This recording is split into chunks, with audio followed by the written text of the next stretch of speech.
this winter wonderland. Wait a minute, I can just stack it on top.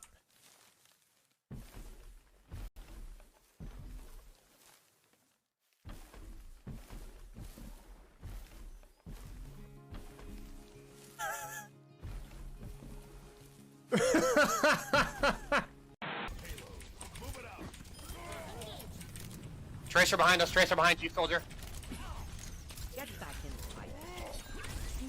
Oh! Did you see that sleep? Let's go, baby! Whoa! Yeah! Let's go! Come on! First game right out the gate! And my city is starting to become maybe perhaps too swastika shaped? Yo, what up, Jamal? How's it going, everybody? Hello, I'm white. I'm black. What's up? Okay. There we go. No, but just a few more. Just a few more.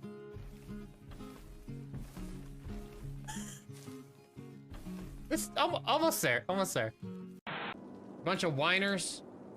Just walk across the street for your power. Fortnite's better than this game.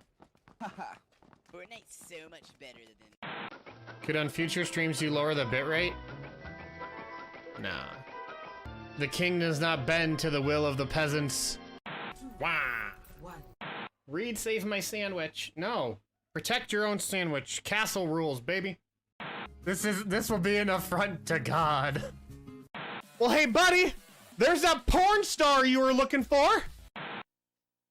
Get some R in the chat. If it gets worse, we'll get some I's.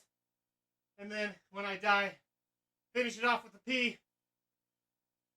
And then clip it and send it to my mom. Tell her that I died doing the stupidest thing possible. I want to go home. No, son.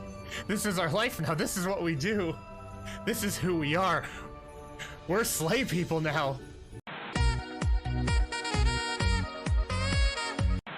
Ain't gonna get too upset about it, chat. Life is too short to be salty about video games. Shotgun.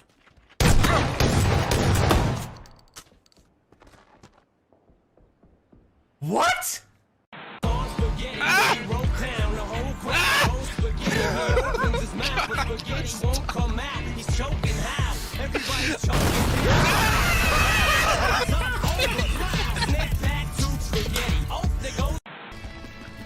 Take a guess. Easy peasy, chat.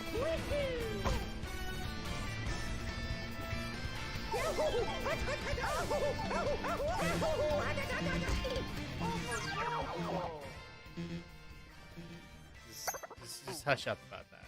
Just hush up about that. Because I'm a D-tier internet celebrity. And if I'm online, I get messaged like crazy. They hey Reed, sign my Facebook. Sign my wiener. Wow. Streaming, Dan. Whoa, just the initials, probably. Got him. Are you kidding? Why can't we just kill these fools? We can. You want to? Let's do it. Leroy Jenkins. Leroy Jenkins, bro. I'm right behind you.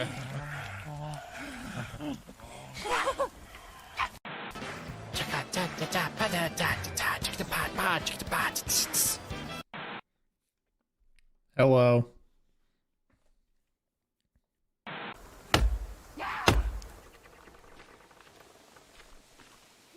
Just the initials is probably the most iconic stream quote. Like, it's so good. Hi. It's the one that gets me laughing every time I see it, regardless of when I just watched it. Like, it gets me every time. Mike's wit, just right off the cuff, unmatched, unparalleled. Hi, everybody. Hi, Ellen, Craig, Soup, Kaz, Laura. I'll just call you Snow. Calling you Laura just feels weird in my bones. Danliest. Hello, I'm white. That's true. Hello, I'm white is also very good. Oh, Hello on White is that's a classic too. I just think it's the best that like the best moments on my stream weren't from me because I realize I'm just like a vehicle for funny things to happen. I'm not the origin of funny things. Yeah. Anytime I can get Mike on the old stream, that's just a good day for me. Hi everybody. Happy Wednesday. I hope you're all doing well. Sorry for the little bit of a late start. I was making paper snowflakes with my son, so priority number one. Read you have very good stories. That's true. I got pretty good stories. Not a number. Good to see you, friend. Welcome to the stream. Glad you're here. Yeah, so I took Mason shopping yesterday. He and I went Christmas shopping for Tiffany. And it was a good time. You kind of have to be a little bit like a spy on a mission when you're shopping with a child, especially a 3-year-old, because he knows what Christmas is and he knows you get presents at Christmas. So when I told him, let's go shopping for Christmas presents for mom, he got very excited. So what I didn't consider is that everything I picked up, he immediately repeated nonstop. So when I was growing up, my parents had like a code word that they would use when they were buying things as presents. And so my dad did something similar. And what he used is a yellow football. He would always say, "Oh, we're getting mom a yellow football." To me and my sisters, whatever age we were when we were growing up. And so that just kind of became like a long-standing family joke for a while that, you know, oh, we got mom a yellow football or so-and-so got a yellow football. It's just kind of like a thing. So I bought Tiffany this coffee maker because the one she had kind of sucked. It was like a cheapo Walmart brand coffee maker and it couldn't do anything. And Tiffany's a big coffee drinker. So I was like, like for Christmas, I'll get her this new fancy coffee maker that she kind of like was looking at online.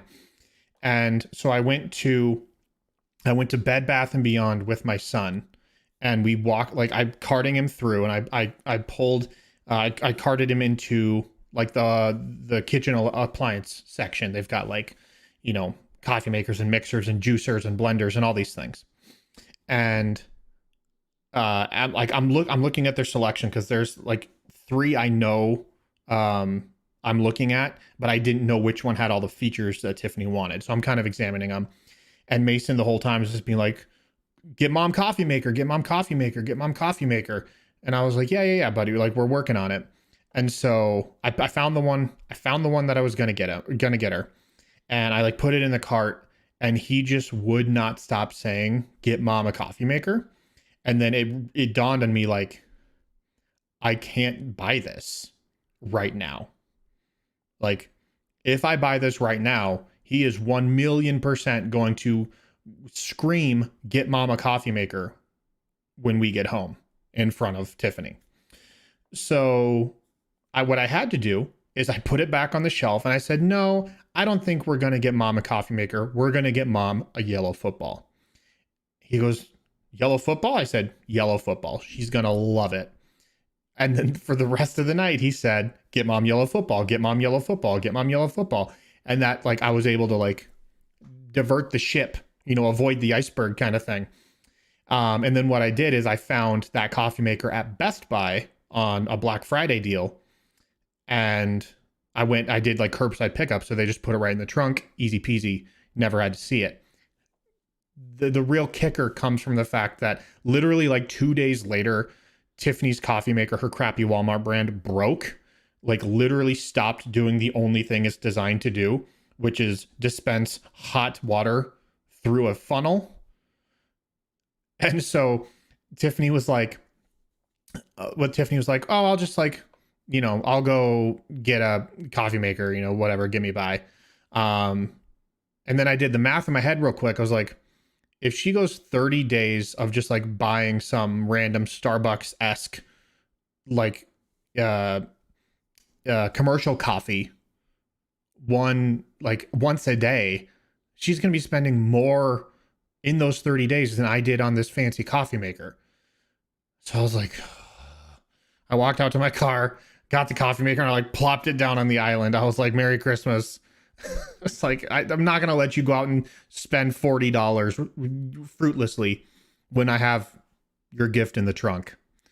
So she got an early Christmas present. That's why I'm talking so flippantly about this coffee maker I got my wife. It froths the milk. It froths it. Froth is a very difficult word to say, by the way. It froths it. There's a little like a little thingy, and you push the button and it goes and all your milk becomes frothy. Does she like it? She likes it very much. It makes iced coffee. It can handle K-cups, which are Keurig cups, which are terrible for the environment. It does all the things. And I think she likes it, so. I always get stuck on words that end in skirt.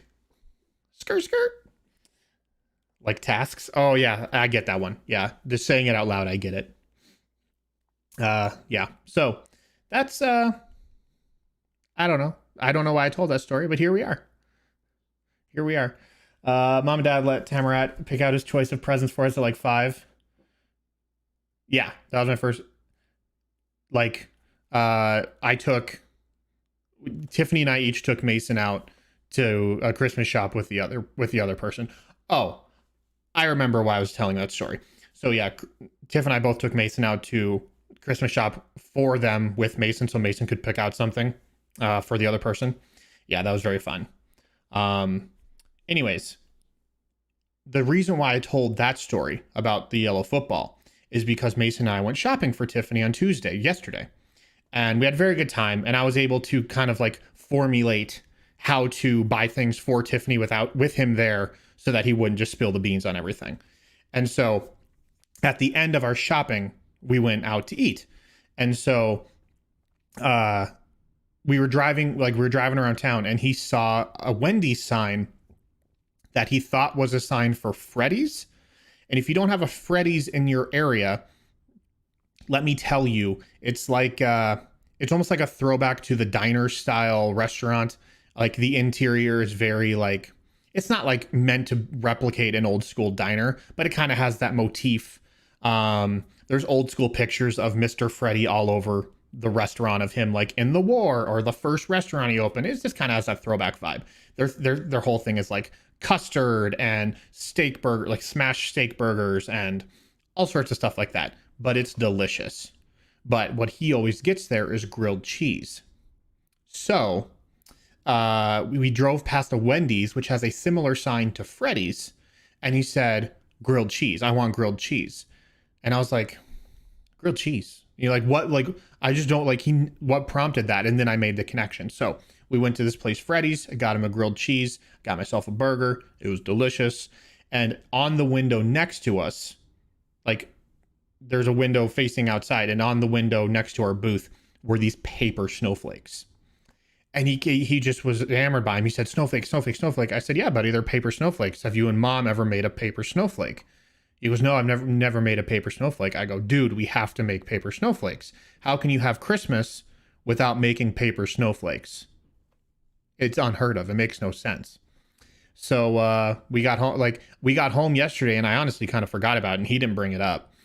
But today we were eating dinner, and all of his like craft supplies are in our pantry. And so our pantry door was open while we were eating dinner, and he ate his Uncrustable and he ate his carrots and his apples, and he was really set. And I said, are you still hungry? Do you want anything? And he said something I could not understand. He still has a little bit of trouble talking, but I couldn't make out what he was saying. And Tiffany's like, I don't know what he's saying either. And I said, can you show me where it's at? And he pointed to the pantry, which of course is also where food is at. So I was like, okay. And I like took him out, and I walked to the pantry with him, and he said, way up high. I said, okay. So I picked him up. He goes, no, way up high. So I lifted him up all the way, and on the top shelf was all of his construction paper and his little safety scissors and markers and stuff like that. And then he said it again. And what the word he was trying to say was snowflakes. And so then it dawned on me, you're right. I said we could make snowflakes, and we didn't yesterday. So then we got everything out. We made paper snowflakes today. That's why I was a little bit late, because making paper snowflakes is an art form, something that requires commitment and precision and nuance. And then there's Mason's way of just ripping the paper all over the place, and it ended up looking pretty good. I'm glad you're teaching him art skills. It makes my teacher heart happy. If I could teach anyone art skills, I would not want those lessons. You know what I mean? Like, a physical manifestation of art is definitely not something I possess. But you know, happy to push someone else in the right direction. Yeah. So I gave Mason a white piece of paper because that's what he asked for, because snowflakes are white, and I couldn't find any other, so I just grabbed another piece and it was brown. And Tiffany thought it'd be hilarious to be like, that looks like a poop covered snowflake. And then Mason, for 15 minutes straight, kept saying, Dad has poopy snowflake, Dad has poopy snowflake, Dad has poopy snowflake, pretty much nonstop. So that really enhanced the snowflake making experience. Oh, like using scissors more. Yes. Like he's pretty primo with those safety scissors. He gets it done. Yeah. So Dad made poopy snowflakes. This is my life, guys. I play video games on the internet and I also make poopy snowflakes. I don't know. Oh, and I guess I also like work with computers too. That's like where the real money's at. Please show us later. Yeah, I kind of messed up my poopy snowflake. I cut it at like the wrong side, and I like actually just like cut it in half. I'm still going through how I did it in my head, and I don't think it should have happened, but I'm not going to argue with the result because it's pretty cut and dry. No pun intended. Yeah, so that's how my evening went. So I'm sure most of, if not all of you know, like, are a part of the Sneak Attack Discord server. And I just want to know how things are going over there. Cause I hear that some activity has been going on recently. I think it's funny. You're still going through it. Okay. Last I knew, the update was you guys were kind of close on one of the sentences. But I don't know where you're at on the other one. It's a madhouse, man. Like, it's moments like that where I wish I was still in there, just so I could like observe and laugh at you guys as you hilariously fail at putting it together. But also, can we not just take like a minute to recognize the amount of like foresight I had to, from the very beginning of Volume 2, put these little things in each episode in hopes that one day you might find them. Like, I was so secretly proud of myself for so long. Like, what are we at? 3 years? And I've just been sitting on this secret for like 3 years. And I don't know, it's been a lot of fun for me to like see you guys piece it together. Yeah.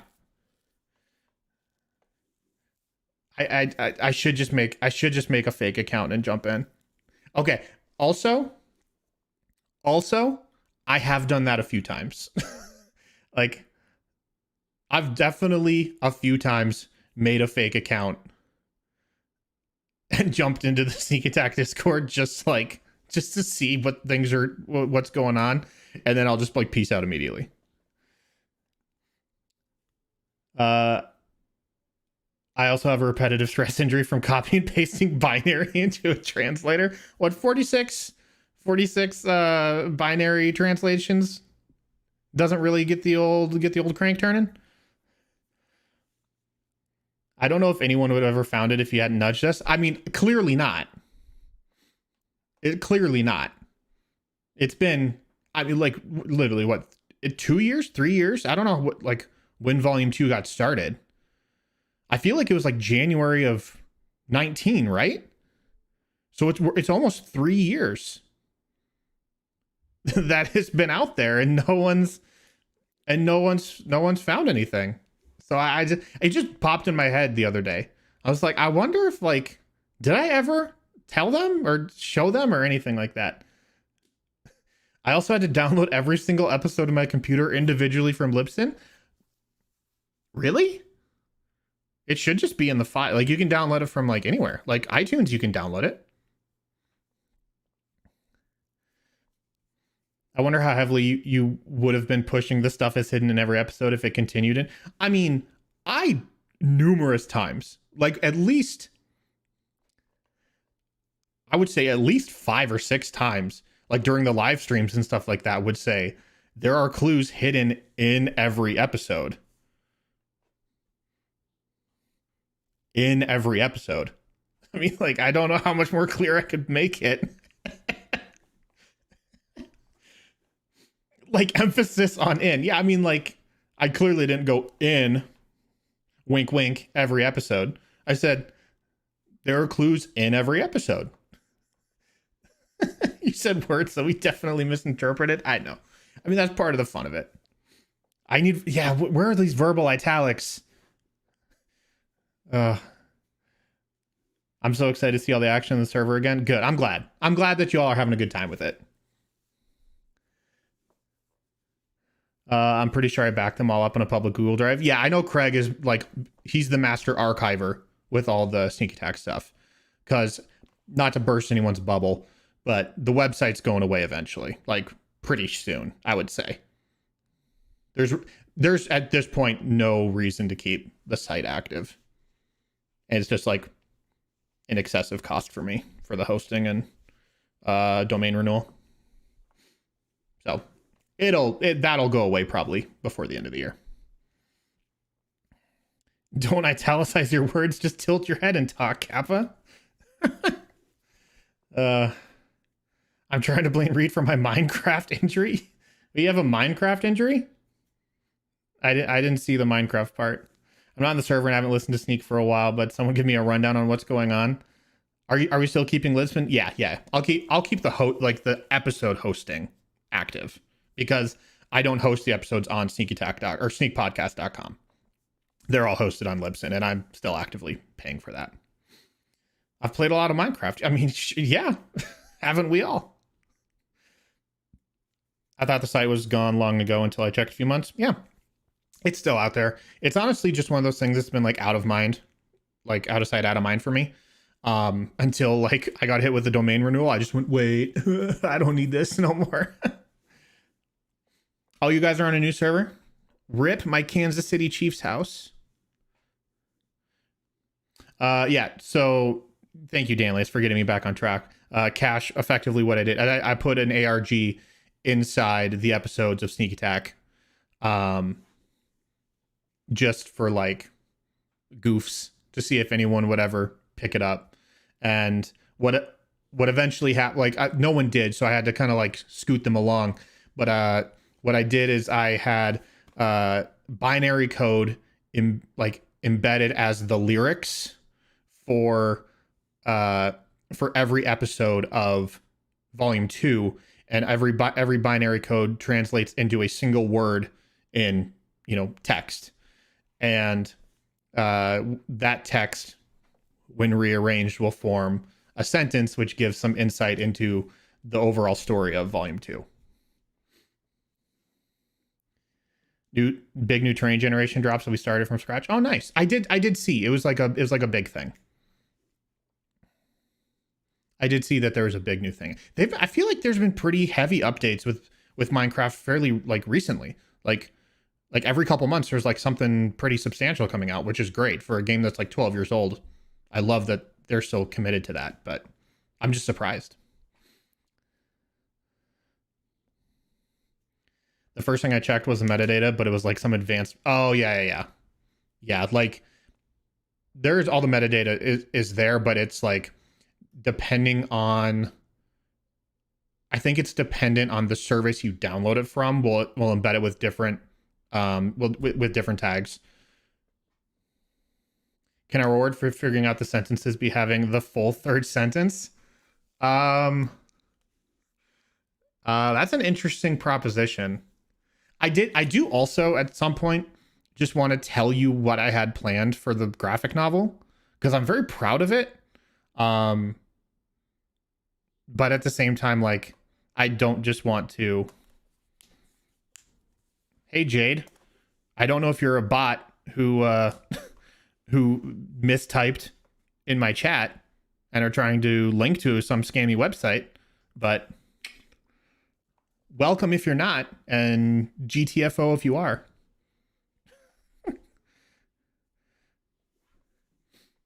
I would read the script so hard. Oh, I would read it so good. It's yeah, I mean, listen. I don't know. Is now the time? I mean, I'm here to play Deathloop kind of, but at the same time, I'm just cool talking. I'm just cool chilling. Because I like chilling. I like talking with you guys. Gonna crack open a cold one. Cheers. Wednesdays for the boys. I'm here right now, so for me, it's a good time. Hey, Jade. Ow. Oh, no. Oh, no. Oh. Oh, no. I think my bandage ripped open. I think my bandage ripped open on my tooth gap. Oh, no. Okay, just be cool, Reed. Be cool. Oh, I feel it in my mouth.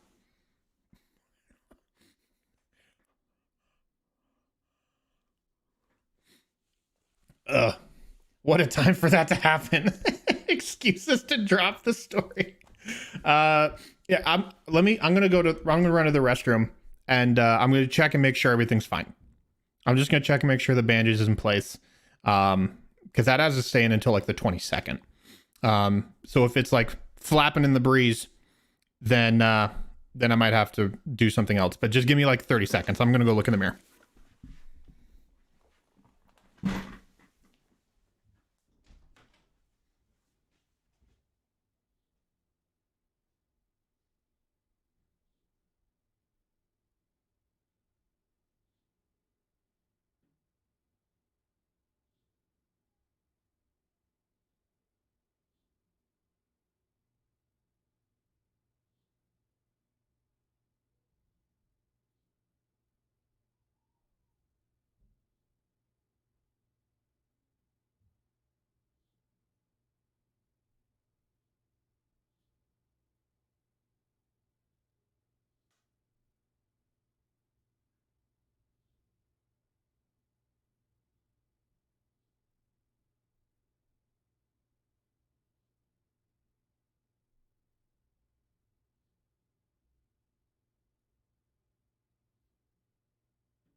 Ugh.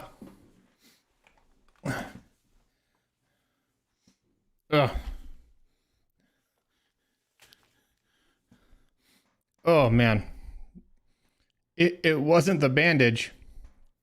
It was my stitches.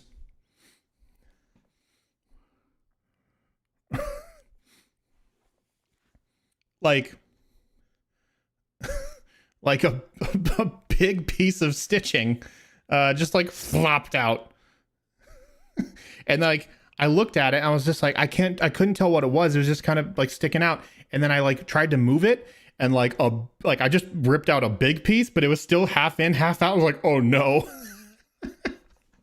Like this is bad.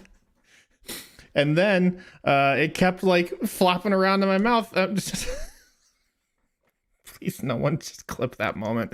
It was like just kind of dangling there, and so I couldn't like grab onto it, and then finally I got it, and I ripped it out. So I ripped it out. It's no longer in my mouth. I'm okay. If only we could, Reed. Got him. Now you have to do the whole video, which is not nearly as funny. YouTube has a clip option, but I think only if you're like a big time streamer, and I'm just like lowly stream boy. Hi. Okay. Let me make sure. Oh, we're still good. Craig is now playing NGU Idol. Craig. Trying to multitask in my stream. How dare you? Okay. We're good. I'm not bleeding. The bandage is still intact. It was just like stitches that came out. Okay. You guys want... Susan... What Jake? I assume that's the YouTube person. It's idle game is just on in the background. I don't know what idle game is, but okay, have fun. Yeah, you guys want to know about the story? We can talk about the story. Well, I mean, like, okay, listen. I know you guys want to know about the story, and I'm happy to tell it. But I mean, like, at the same time, I want to play Deathloop. I want to do Deathloop stuff too. But maybe this is just not the night. You know, maybe this is not the night for Deathloop, and I rename this VOD and I move it to a different playlist. Maybe this is just not the night.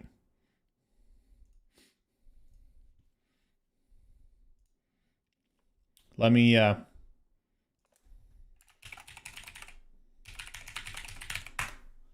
go to the Google Drives.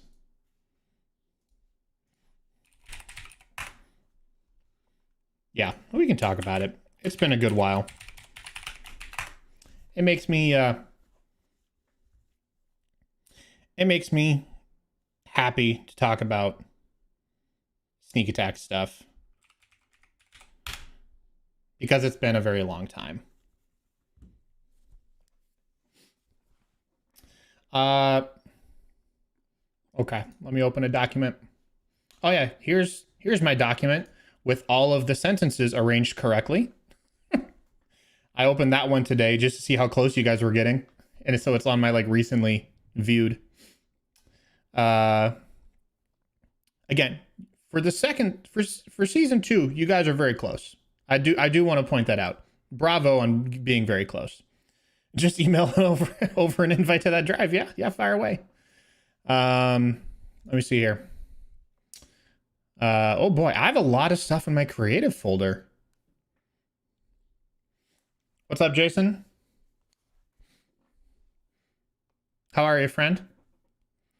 The season 1 message is still stumping me. Let me look at that one again. I mean, that's very much that's a tricky one, I will say. Who are all these new people? Did someone post in the Sneak Attack Discord like Reed's talking about Volume 2? Everyone get in here. I just made an announcement in the server. I hope that's fine. That's fine. I don't care. I'm going to change my title though. No, I'm not. I don't care. I'm not going to change my title. I'm playing Deathloop, guys. That's all I'm doing. I just want more viewers for Deathloop. What's up, Jason, Ty, Jacob? Good to see you guys. Hope everyone is having a swell night. Broderick, good to see you too. Welcome to my home. I hope you enjoy your stay. I should put like a fireplace up. Can I do like a fireplace video? Oh yeah. 10-hour fireplace full HD. And then if I do this, oh yeah. Look at that. I can tell you guys all sorts of stories. But I actually need my screen in order to read what I wrote. So goodbye, fireplace. It was fun while it lasted. Okay. This is where Reed hit his live streaming info. I mean, I don't stream on the regular anymore. And I moved from Twitch to YouTube because YouTube offers a lot more options for my viewers, which is most important to me because I don't care about getting big. I don't want to be discovered. So it's the cleanest option for all y'all, and it saves the VODs automatically, which is super groovy. I do have a lot of... Oh, thanks, Jason. I do have a lot of folders and files on my creative drive. This is very interesting.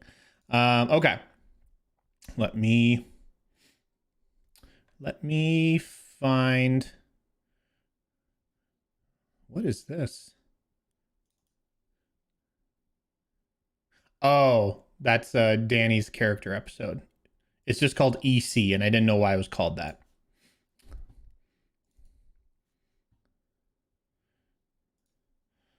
I can't believe we're about to get the whole story. Oh, there. I was looking for the graphic novel stuff, but it's in its own separate folder just called graphic novel. It's my initials. It was meant to be. Thanks, Broderick. Appreciate you. Okay. Let me look here. How many pages? I have 53 pages of the graphic novel written.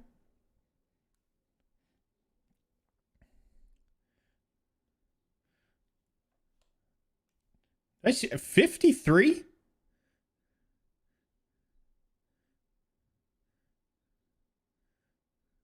And it's not even done. Wow, it's not even done.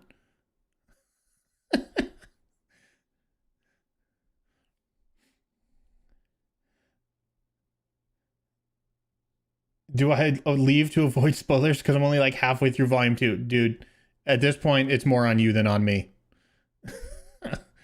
Wow. Okay, 53 episodes. Or 53 pages, and it's I probably was like 75, and that's just text. Font size 72. LOL. Font size 11. You wish. No, this is all just text too. So with art, man, that probably would have been close to like 150, 175 pages. So that's neat. Okay. That's the whole script though, which doesn't necessarily help because I want to like just give you the big bullet points.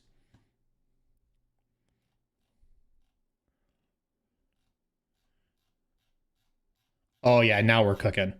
I found my outline. My outline is 29 pages long. Sheesh. Sheesh. All right, 29 pages, bruh. Let me get reacquainted real quick. Because it's been a while. It's been a hot second. Oh yeah. Okay. Dude, I forgot. This would have been good. This would have been good. Okay. What's up, everybody? Muffin, Danny, good to see you guys. I'm here for the lore. I'm here just for the sneak attack. No one else, nothing else matters. Okay. So big picture. I'll kind of just like go over I'll set the stage for how the graphic novel starts and is formatted, and then I'll kind of go into details of the story at large. What's up, Girdle? What's happening right now? I'm talking about Sneak Attack Volume 2. We're putting a pin in it. We're buttoning it up. So, by the way, like, if you all subscribe to the channel, I can get a custom URL at 100 subs or something like that. So while you're here, just hit the sub button. It doesn't cost anything. Just click the button. Anyways, so the graphic novel at large would have been broken into two sections. One on present day, like literally immediately following the last episode of the podcast. And then it would have been like every chapter would have alternated present day and a flashback. And the graphic novel would have been primarily focused on Chip. So, and I'll explain why. But yeah, so the whole graphic novel would have started with a ship floating in space, stars and nebulas everywhere. The ship is damaged and covered in burn marks. And I wanted to have, like, you know how in graphic novels, if it's like a voiceover or a voice not being audibly spoken by an on-screen character, it's like in a box, like a rectangle, instead of a word bubble. So it would have been these like voiceover boxes of Chip's character episode, specifically voice lines and snippets taken out of his character episode, and like have it be kind of ethereal, like you like give the impression that the person in this ship is like hearing those things flash through their brain. And so it'd be like establishing the interior of the ship, kind of showing the state of everything. But the last frame ultimately would be a close up of Chip inside the ship, waking up for the first time post supernova or solar flare. It wasn't a full supernova, post solar flare, and that, of course, is referencing his character episode when he short circuits, his reboot system gets interrupted, and all of his directives get fried. So it'd be the aftermath of that, the first time he wakes up after that. Then the next chapter would be present day, and so it's kind of brief to start, but it would then cut to present day with Chip and the crew returning to the Arlstein. What's the name of their ship? The Arlstein. I hate Mike so much.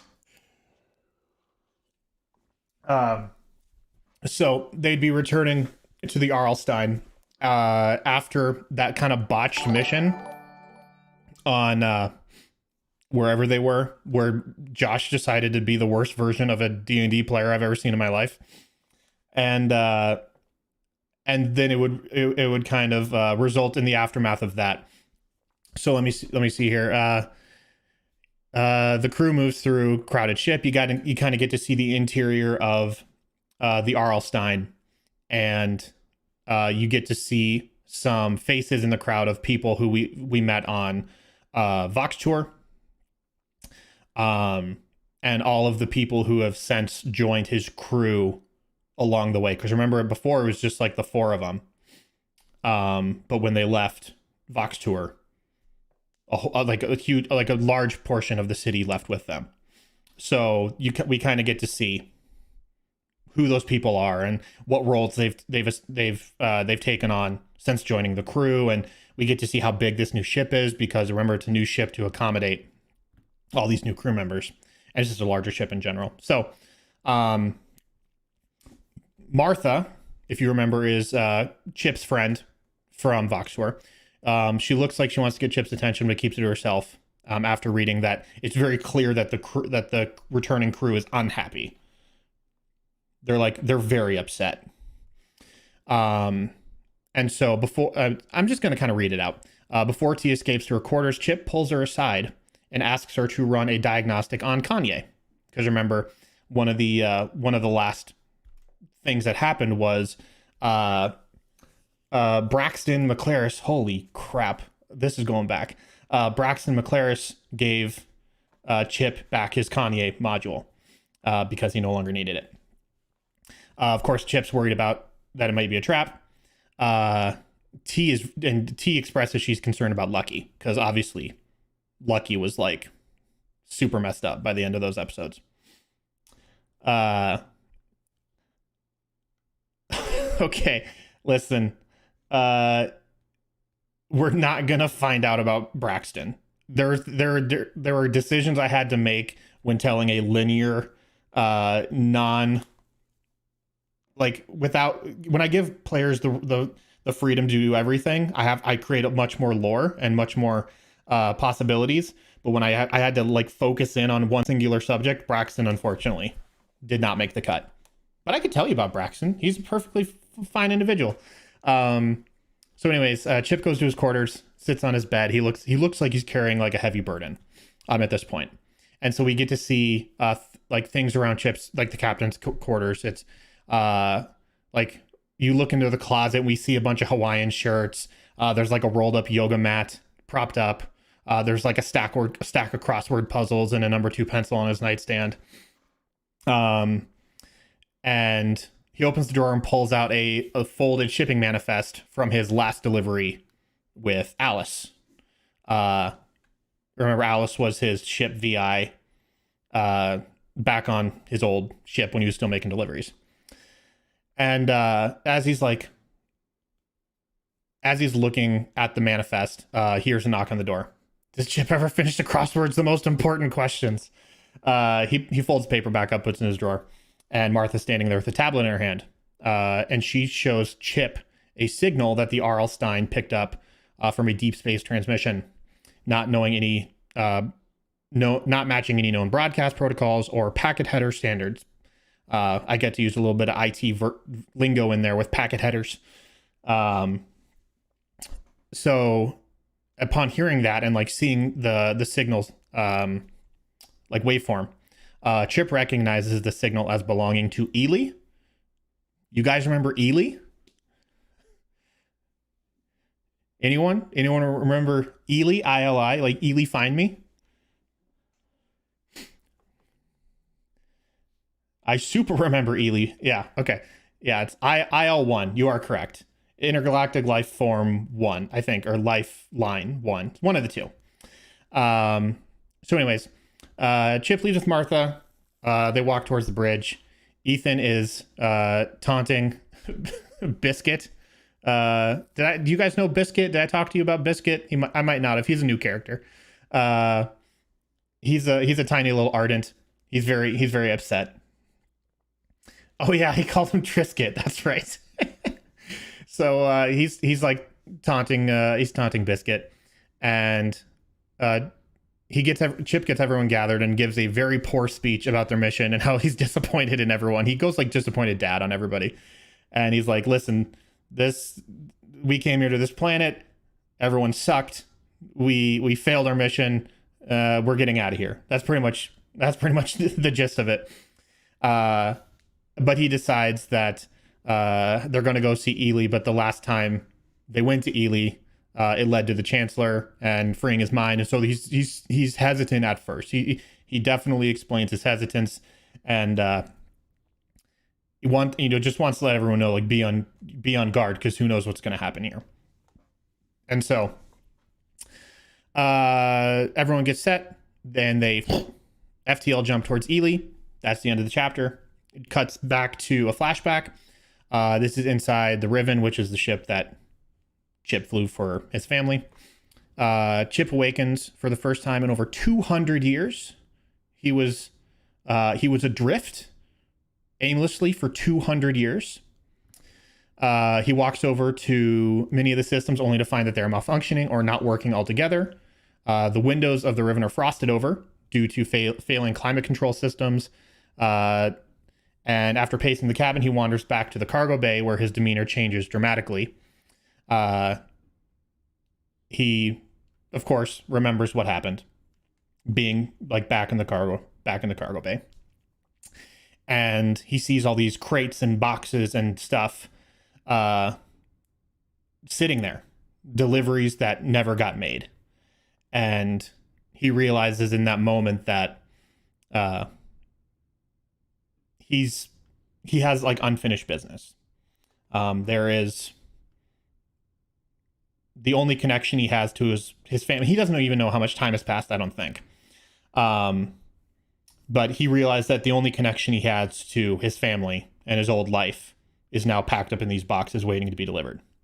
And so he starts going over all of his crates.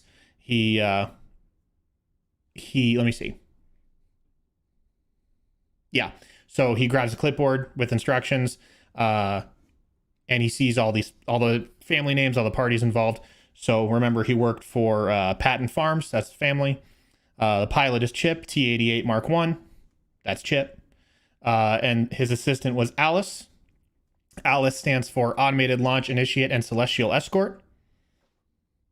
Automated Launch Initiate and Celestial Escort. Alice. And then Chip is completely after, it'll be like a montage panel of Chip moving stuff around, and he completely reorganizes the cargo bay, arranging boxes in a logical order based on size and destination. Then he returns to the bridge, satisfied with Directive 1 being complete, cargo, and begins working on restoring power to the ship. Because now remember, cargo, since his brain's fried, is now the most important thing in the world to him. And so that's like he sees the cargo, and maybe at this point, I don't know, maybe at this point he doesn't even have that connection to his family anymore. And so he sees the cargo, and that's what kind of fills him up. So yeah, that's what he does. He replaces some modules and power cells, and he works on the ship for several pages before finally kicking on the ship's CPU and restoring Alice's processes. Is Alice crew or comfort? She'd be crew, I think. Alice is crew. Kind of the way he viewed Kanye as crew, I think. And so once he gets Alice up and running, a chime fills the cabin. After the boot sequence is complete, Chip attaches an interface cable into the back of his neck, but he doesn't remember which language to speak or even how to talk aloud. Because remember, those functions of his programming really weren't established. Does freeing his mind bring back his memories of this moment? Freeing his mind brings back memories of everything. So his family before this incident, everything from this incident on. Yeah. So Chip attaches the interface cable, and he speaks through the cable. That's like interfacing directly with the computer. He doesn't actually speak aloud. And he says, "Alice?" ? And he gets in response, "Welcome back, Chip," in Alice's lovely voice, which of course is my wife. So again, yeah, he doesn't even know how to speak correctly. He'll learn that eventually. End of chapter. Jump back to present day. The R.L. Stein arrives at a vacant quadrant of space where Ely and him chatted once before. The beacon sits alone, nary a star or planet in the empty pocket of the Arrowhead Galaxy. All of the lights of the beacon are off. Chip attempts to hail the beacon, doesn't work. He tries several times, constantly trying, when eventually he's able to establish a connection. Chip waits for Ely to talk, seeing as how it was her who sent the encoded message in the first place. And after moments of impatience, Chip begins to pretty much yell at the beacon. He starts screaming "Look what you did to me. You said freeing my mind was my destiny. I'm under the Chancellor's thumb for the rest of my life." Just going on and on and on and on about all these ways and how Ely's guidance kind of ruined his life, more or less. And Ely remains somber and silent before finally speaking up. She's remorseful. She apologizes for getting the crew involved. And she kind of goes on to just kind of apologizing broadly, not saying "Chip, I'm sorry for this," but really just being posturing a little bit of just a general air of sympathy and regretfulness. But as she is talking, all of a sudden she gets cut off, and a hologram appears in the viewing station of the R.L. Stein. And the hologram is of one Margot Renoir Pierre. I don't know if you guys remember who Margot Renoir Pierre is, but she's the CEO and chairwoman of Adaptive Innovations. You guys remember her?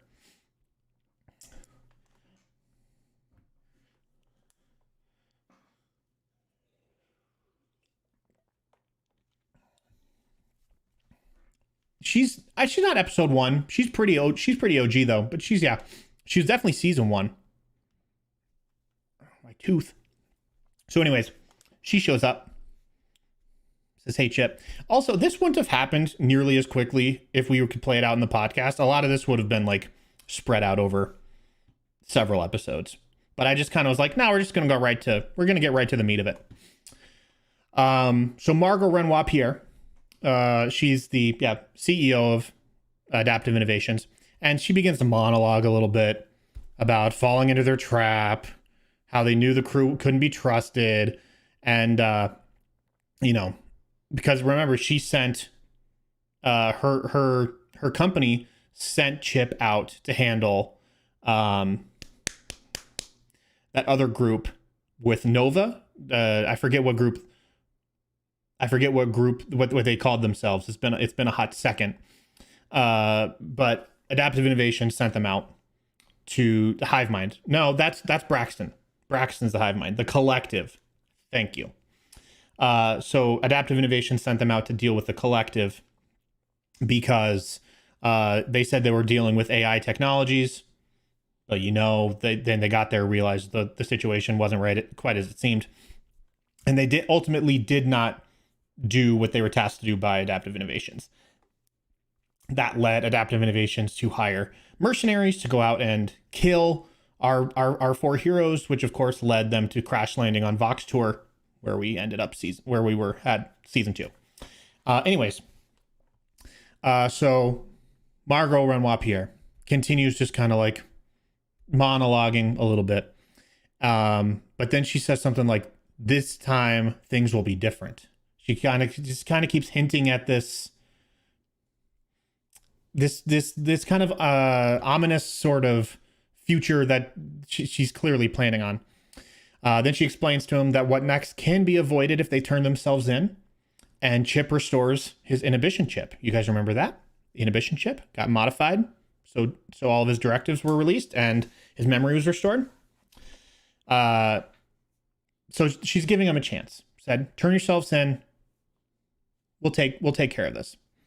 And then she explains that if they resist, their fate will be the same as those on Outpost Beta, which you guys never saw, and I don't know when you would ever know. But Outpost Beta, the very first place they ever go, no, like the second place they go in all of Volume 2. Adaptive Innovations blew it up. It's destroyed. They torched the place looking for Carl's repair. So yeah, they gone. Everyone gone. What are you gonna do? And then the hologram would change to show a ruined Outpost Beta. Because remember, they never came back. They never checked back in. And you remember O'Malley? I think that was his name. You remember O'Malley? That dude who called them all dinguses? That dude's gone. Rip O'Malley. We get some F's in the chat for O'Malley. Some F's in the chat for O'Malley. So anyways, the hologram then, as it's got monologuing about Outpost Beta and all that stuff, it starts distorting and becoming kind of corrupted. Like the hologram itself is failing. And then Ely is overpowering the hologram and yelling at Chip to fly away as fast as possible. It's saying, "Bro, you gotta leave. You gotta get out of here. This is like, it's a trap, clearly. Then the hologram reappears and it says, execute Telecos protocol. Execute Telecos protocol. And the lights on the relay beacon go dark. And that's like that's it. Like the beacon is offline, it looks like. And nothing seems to happen. Like everyone's just like, that was it. Like she's done. And then suddenly, because I love the word suddenly, and I even put it in writing, Lucky, Ethan, and T's bodies all begin to convulse and seize violently before they like snap back into a very rigid stance. And they open their eyes and they're all fully dilated, and they pull out their guns and point them at Chip. And then that's the end of that chapter.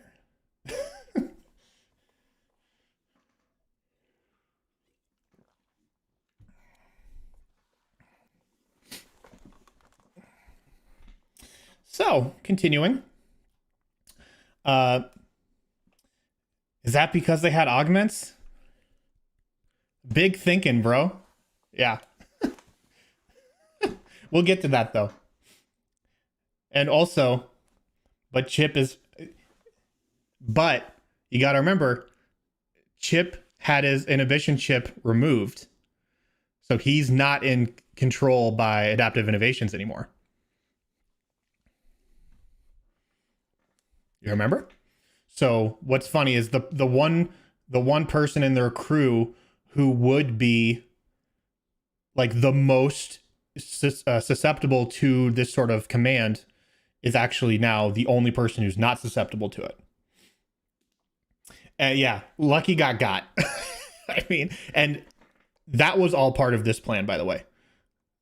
Like, I love that Lucky tried to, and I actually, because he was so vehemently against, because Josh was so vehemently against being augmented, I crafted a story that kind of felt like that kind of went the way of, well, like, if he's so worried about augments, what would he actually be worried about? Like, what would that fear realized kind of be?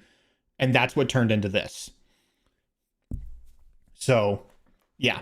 So when he said he wanted to be completely augment free, I came up with this idea in my head, and then I created a scenario where he had to be, where he was forced into being augmented.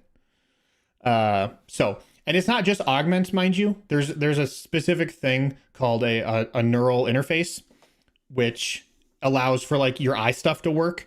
So like, remember for like when T turns on her little electrovision thing, I forget exactly what it is. Again, it's been a while. She's actually like triggering a response in her brain that is activating the eye. She's not like actually turning a switch or like flipping a button or something like that. It's all neural based. So it's that neural link that is actually giving Adaptive Innovations control over the people who have a neural link installed, which is lucky for his eye and as well as his arms, because you can't move your arms without electronic impulses. Ethan, because he just wanted to go hard in the paint with being augmented, and T for her eye. And again, if this was all a podcast, this would have played out entirely differently, because I wouldn't have created a scenario where three of the players were kind of had their hand forced a little bit. Originally, I think it was just going to be Josh, and then the players had to work to save Josh. I think. Again, it's been a while, but I figured, since I can kind of tell the story however I want now, we'll just kind of go down this path, and I'll focus on Chip, and because he's the only one who can't be affected by it right now. So that's just how we went. We do love making Josh fight the party. It's a good time. Listen, it's right in the old wheelhouse of orcs and dads. I don't even think that was, I didn't even do that deliberately. Wow. Look at me. So anyways, flashback, Chip and Alice reunite. Alice tells Chip she's been waiting a long time for him to wake up. She had to shut down every major system to provide her enough power to keep her core intact until Chip woke up. Alice and Chip continue to communicate via this link. They talk about what happened before Chip blacked out. And thank you. I'm just gonna call you Brod. Thanks, Brod. Alice noticed that Chip is behaving differently, and Chip constantly mentions needing to get the cargo delivered. He doesn't really care about Alice at all. So the whole time throughout this conversation, he's just like, yeah, help me deliver the cargo. And she's like, no, like, this is important. She's like, no, or he's like, no, I don't care about how long it's been. I don't care about who you are. Just help me deliver the cargo. And Chip hears that he's been asleep for 200 years. And his first thought is that he probably caused a huge inconvenience by failing to deliver the cargo. That's where his brain's at right now. And Alice is concerned that Chip's attention is not where it should be. She brings up, like, what about Owen? What about Elizabeth? What about Jace? And he just ignores it entirely. Says, I don't care. I don't know who these people are, and I don't care about who these people are. Turn on the thrusters. We got to make these deliveries. And Alice is like, bro, like, no, you're being insane. You need to go back home to Halfheim. That's the planet where the ocean's in the sky. And, that's where his farm was. And she tells him maybe the family's still running the farm. It could be, great grandkids or something like that. But like, it's worth looking into. And Chip overrides the request and forces the boosters. And he sets his course towards the first destination and disconnects the cable, so he just can't talk to Alice anymore. And of course, the Riven has no usable FTL drive. That fuel's long become inert. And so he has to fly there at sub-light speeds, which takes, months of time. And the Riven just careens off into space. Jump back to present day, where things are really heating up. I'm on, by the way. What's up, Jonathan? Good to see you, man. I'm on chapter 9 of 22?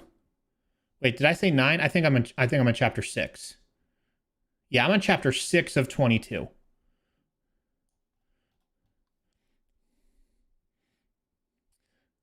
This might have to be split into 2 sessions. I don't know how this is gonna go. Okay.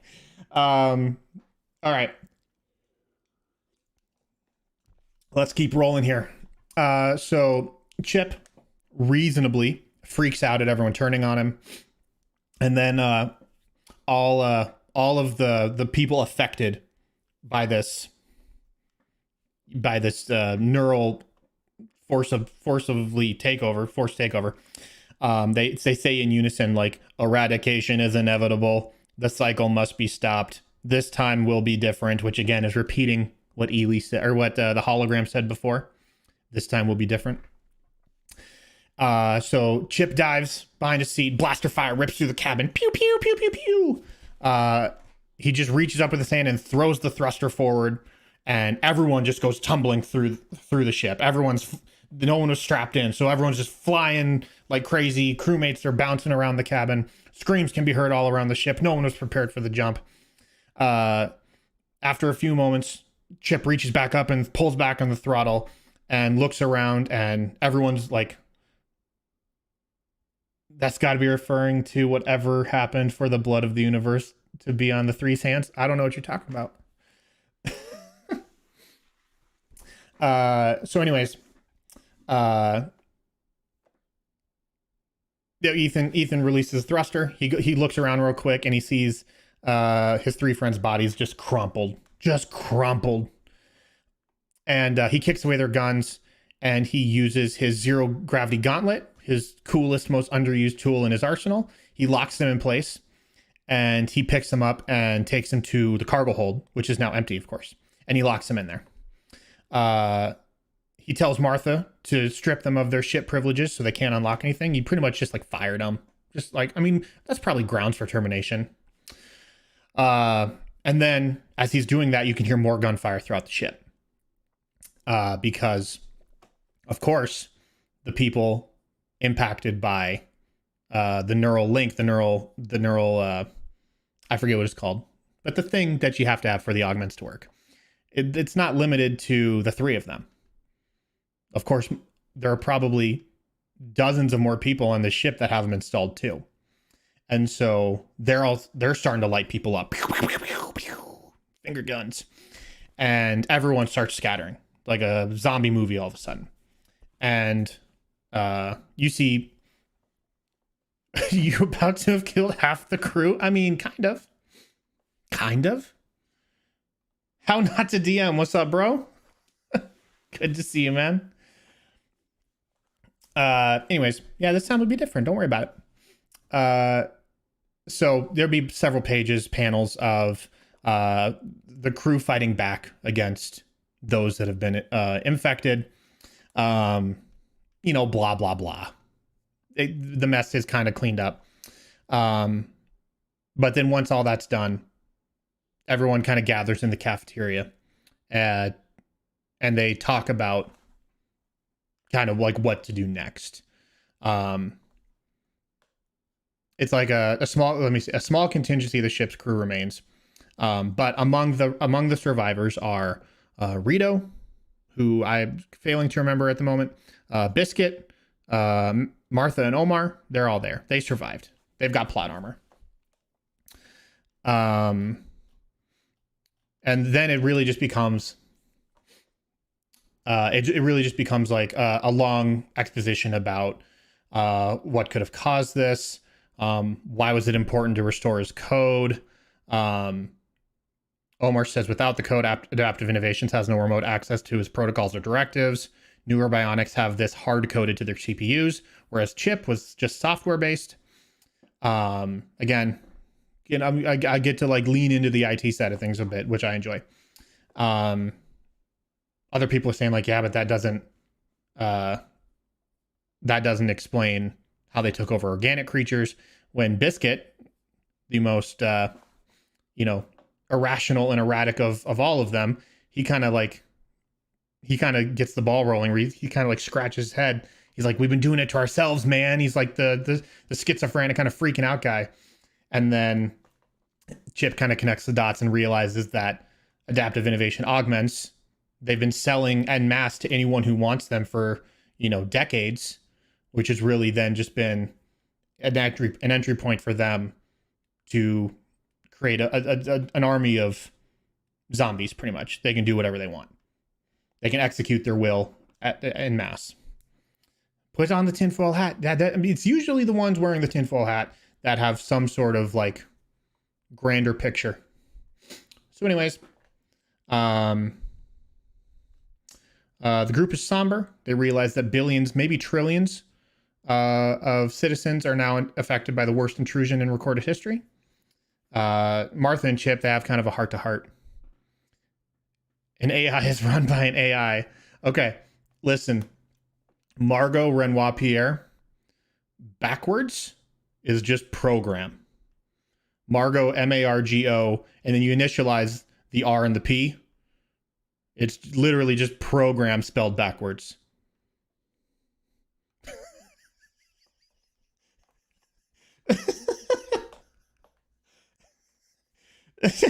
Like, I put it right there in front of you guys. I put it right there in front of you guys. Go off, King. Why are we so bad at this? I also I need to point out that Intergalactic Lifeline 1 is just an anagram for artificial intelligence.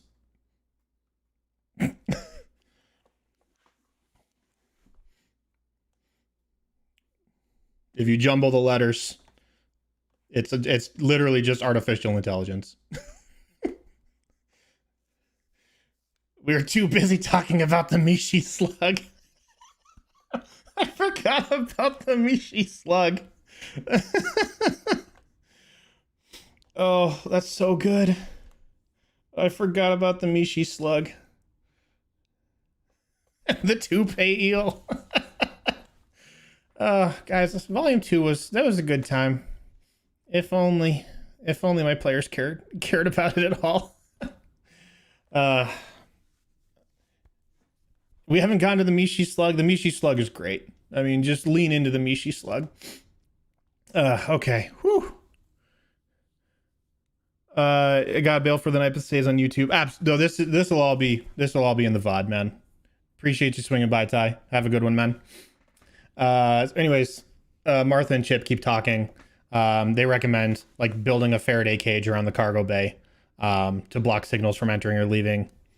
Chip, of course, says that it's a short-term solution, and Martha's like, well, what can we do to fix this? And Chip says he has a plan. And so the Arlstein, you cuts to it, the Arlstein flying through the galaxy at FTL speeds, heading towards the destination unknown. Chip sits at the sticks, determined but solemn. He's got a serious face on. And Martha walks over and kind of kneels down next to him, and she's like, "Dude, is this really a good idea?" And he explains that it's really the only option. He was able to, he doesn't want to do it, but he's really got no other choice. And Martha then says, he reminds Chip of what happened the last time he met with the Chancellor.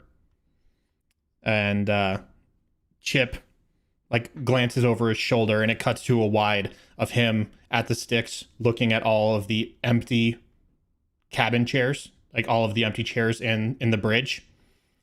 And then it cuts back up close to him and says, well, he says they'd do the same if it were me. And so Martha returns her seat. Biscuit pops out of the ventilation panel near the base, and he's like gasping for air. And he tells Chip he thinks he got it installed, but it's not really his area of expertise. Chip acknowledges that, punches a few lights, pew, pew, pew, pew, pew. And the viewing station lights change colors, and a hologram of Kanye appears. And Kanye is stoic and standoffish, and he curtly addresses Chip as captain. And then he executes his commands without any sort of flair or panache or anything like that. And Chip just kind of like, he understands, and he tries not to let his tone kind of affect him. He's mad. I mean, he's mad. He got abandoned. He was traded like a Pokemon card to some dude who then like abused him. So of course he's mad. Anyways, Kanye announces the ship is about to exit FTL speeds, and right as they drop out of faster than light, they're immediately greeted by a dozen tagless ships, reminiscent of the ones that attacked them outside of Vox Tour. Again, those mercenaries that tried to blow them up in the first place. Adaptive Innovations has tracked their location using FTL projection data fed to a galaxy-wide database of ship and large object positions. This is in order to prevent objects traveling at FTL speeds to pierce through an asteroid, planet, or other ships. So, remember, there is a large network of data constantly updating itself. Think of it as like air traffic control. All these planes are flying everywhere in the world, and they're not crashing into each other, thankfully. How does that happen? Because there's a catalog and flight data for every single plane in the sky. And how do you know when you punch in FTL coordinates, you're not going to fly right through an asteroid or a planet or something that's going to rip through you at 1,000,000 miles per second? That's through this network that they established. And that's why, like, it's the same thing in Star Wars, by the way. There are times where, like, Han Solo's like, I can't punch it, or like, blah, blah, blah, because, like, we don't have our coordinates set. That's why. It's so they don't fly through things. Even though they also just kind of, like, throw that away in Episode 8. Gosh, what a garbage film. Anyways. So, yeah, there's this air fight. Everything is chaotic. What am I doing? Oh yeah, they open fire immediately. Chip and the crew have no time to prepare defensive maneuvers. There is a big fight. This is kind of just like the lots of cool space for Adam to make cool artwork. So they fly around and they pew pew pew, and Chip makes some cool maneuvers. And this is more just like a gloss over about everything. But eventually Chip wins because he's a really good pilot, and they get to land on Javin 3, which is the home of the Chancellor. Gloria is there to greet them because, of course, Gloria is there and she's awesome. And they open the door to see the Chancellor, who's just like beaming. He's just like so thrilled that he's there to see him. And that cuts to end of chapter. Without precise calculations, yeah, that's pretty much it. Our tech support queen, that's right. Oh, Gloria, you became like immortalized in words and pictures that never came to be. We stand Gloria, guys. I did see up the chat a little ways if members of the team sneak attack team got to see this. The answer is yes and no. Mike has seen the whole thing like comprehensively.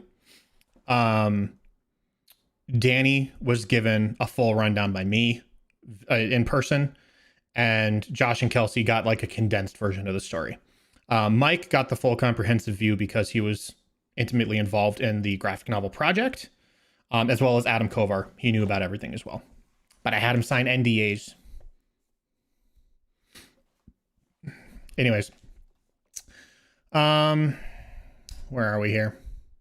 Oh yeah, this is now chapter 7. All of that was just one chapter. There's no way we're getting through all this tonight, by the way. So you've waited like 2 years. You can wait a little longer. So it cuts back to Chip. Several weeks have passed. His Chip continues flying almost nonstop towards its destination. Then a blinking light appears on his dashboard, hailing Chip that he has a new message. He connects the cable to the back of his head, and it's to interface with Alice.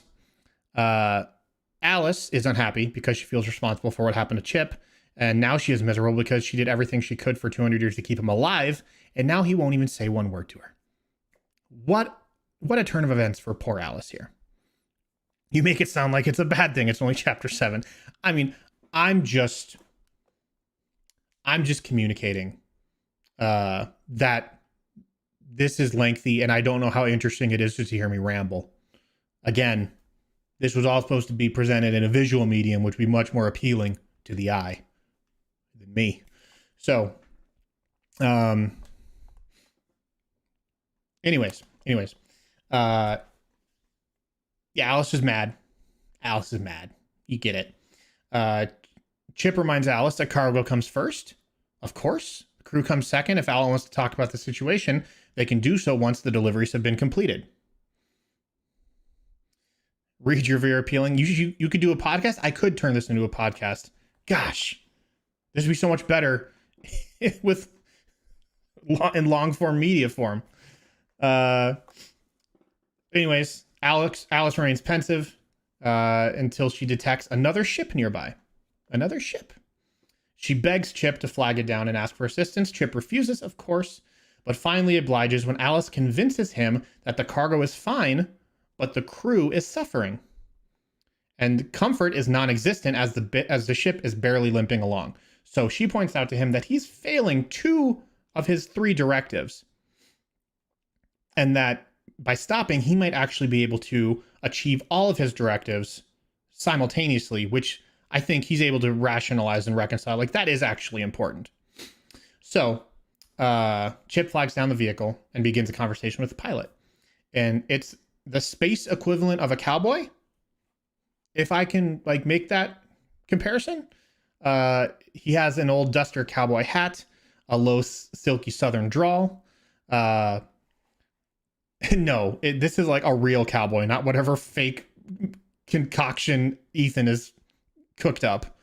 Ethan is just 100% like a farce all the way around. This dude is like a real cowboy. Can you ship AIs? I mean, roll with it. Let's show me. I want to see that art. Send me that art. So anyways, the cowboy's name is Canto Donovan. I think I just made that, like, I don't think it's a reference to anything. I think I just made it up.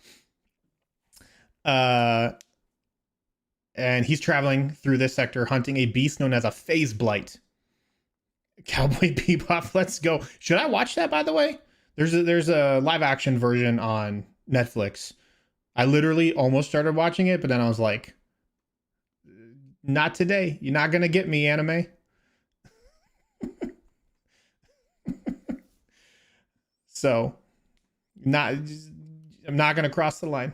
Not the live action? It has John Cho in it. It has to be good. It's cursed?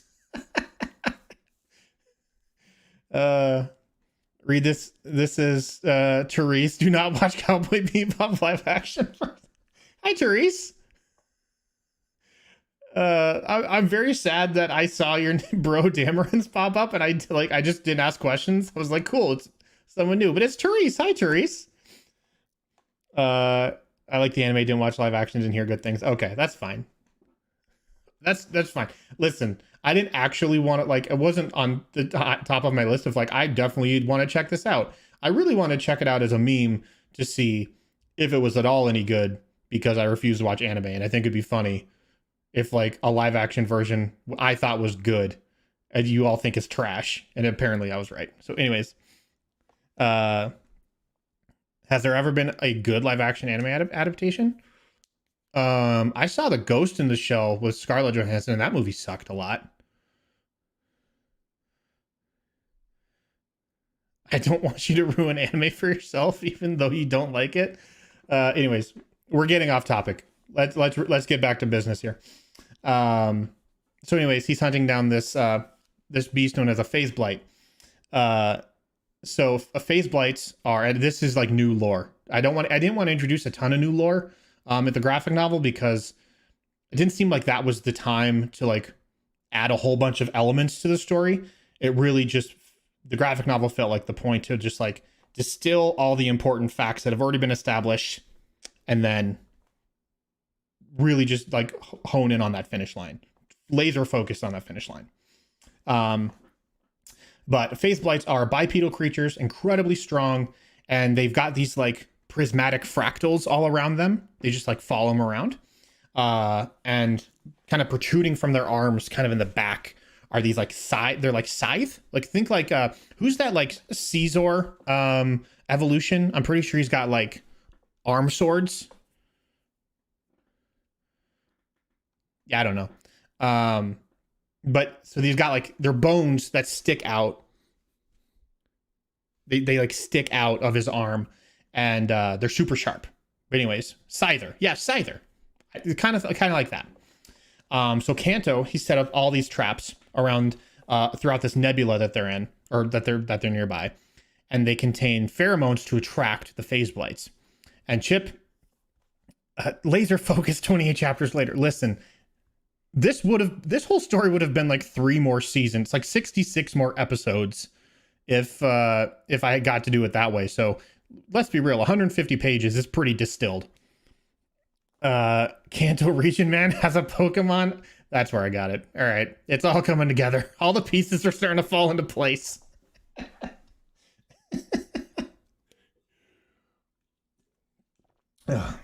Anyways, so Chip doesn't speak to the individual.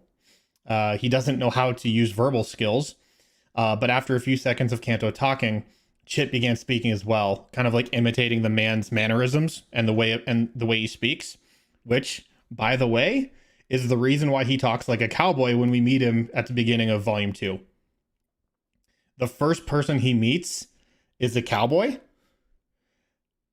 And so by mimicking by learning how to speak and behave and move as a person in society, Chip is now just mimicking this dude's behaviors. So that's why he sounds like a cowboy.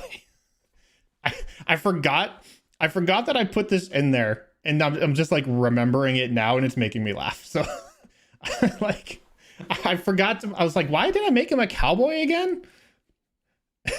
I was like, oh right, because I needed a reason for why Chip talked the way he did at the beginning of Volume 2. Maybe I did focus on things that don't matter all that much. That's great. My favorite thing in D&D is when you have to come up with a plausible lore explanation for player ridiculousness. Yeah, there it is. Retcon or plant. Oh, 100. Like, this is just me feeding off of Mike's characterization. So, yeah, I took Mike's inspiration for how he played Chip and turned it into a story element. That's really all that was.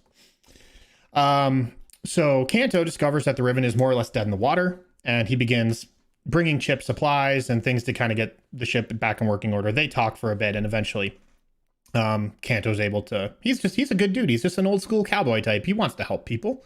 He's not in it for personal glory or wild riches. He's just a man of the people, a real blue collar folk. And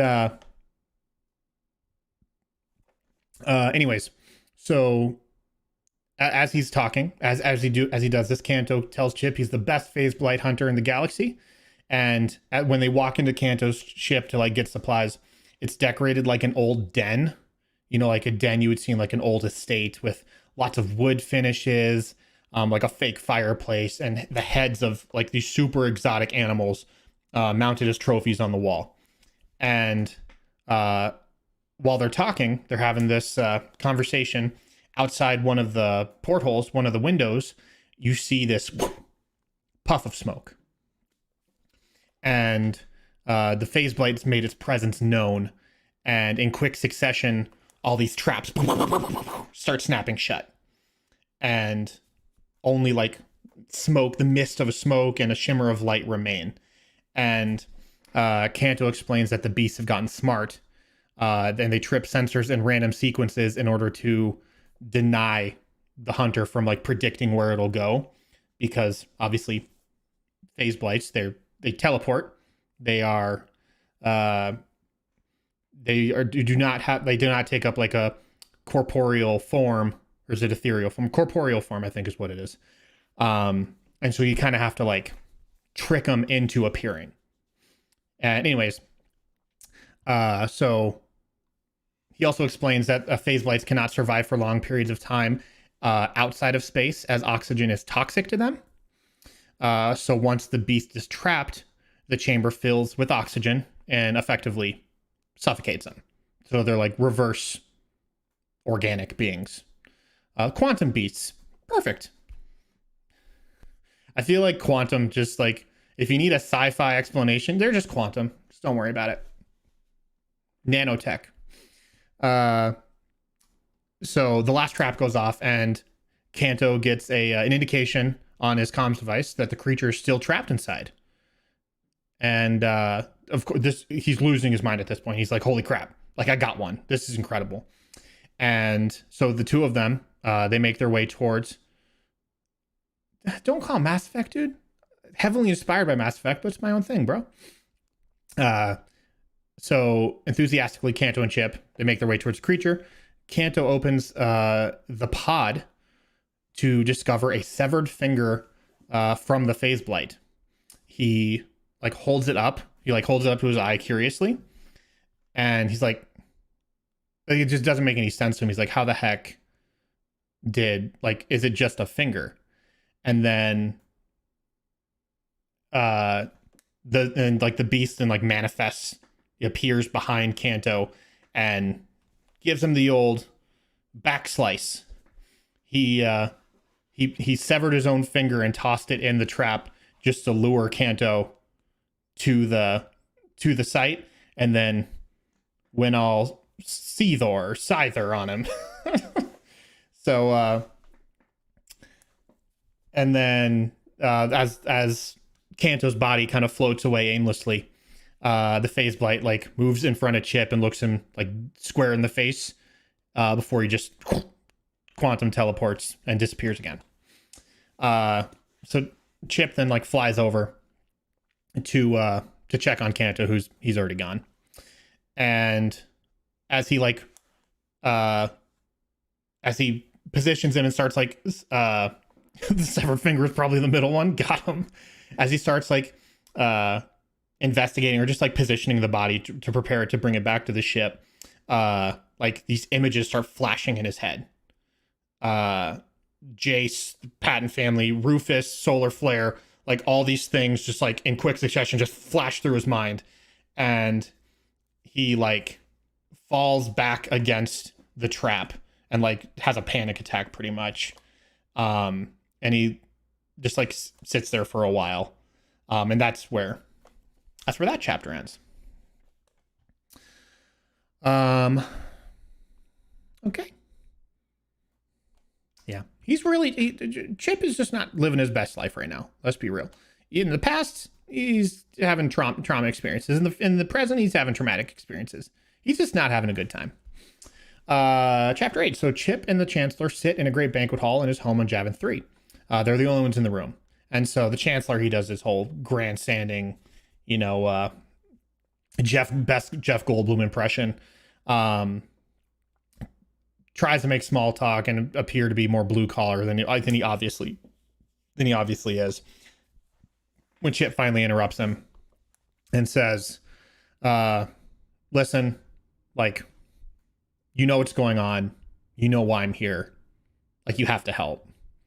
And Chancellor explains that what's happened to his friends has happened literally all over the galaxy. Billions, again, maybe trillions, of people are affected. It's so widespread that even the outer worlds are impacted by it, which, if you remember the outer worlds, it's not the game. I actually wrote down Outer Worlds before the game came out. I'm sure the name was already set on, but they hadn't announced that the game was called Outer Worlds until I had already written down Outer Worlds. So we'll give like half credit to me and half credit to Obsidian. But regardless, even the Outer Worlds are impacted by the AI intrusion, and news stations and social platforms won't cover the story because Adaptive Innovations now controls the outer net.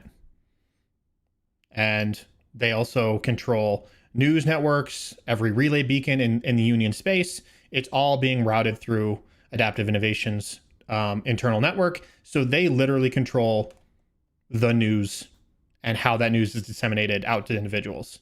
Of course, that's a commentary all by itself, but we don't have to touch on that. So the Chancellor asked Chip why he should get involved in what is primarily a Union problem. Because remember, the Chancellor lives in the Outer Worlds. He's made a living of kind of controlling from the shadows the Outer Worlds and a lot of trade in the Outer Worlds. I can't believe this much plot is only 8 of 20 some chapters.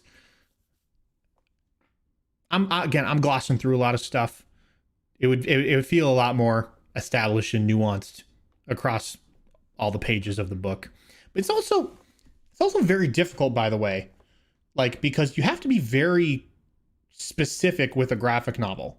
You can't just explain it like your J.R.R. Tolkien and have 5 pages dedicated to how this tree reflects the light off a pond nearby, and it's just the most beautiful thing in the world.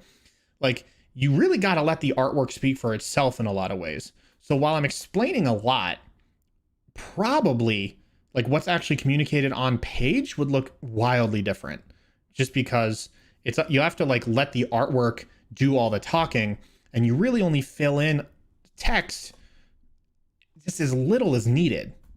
Like,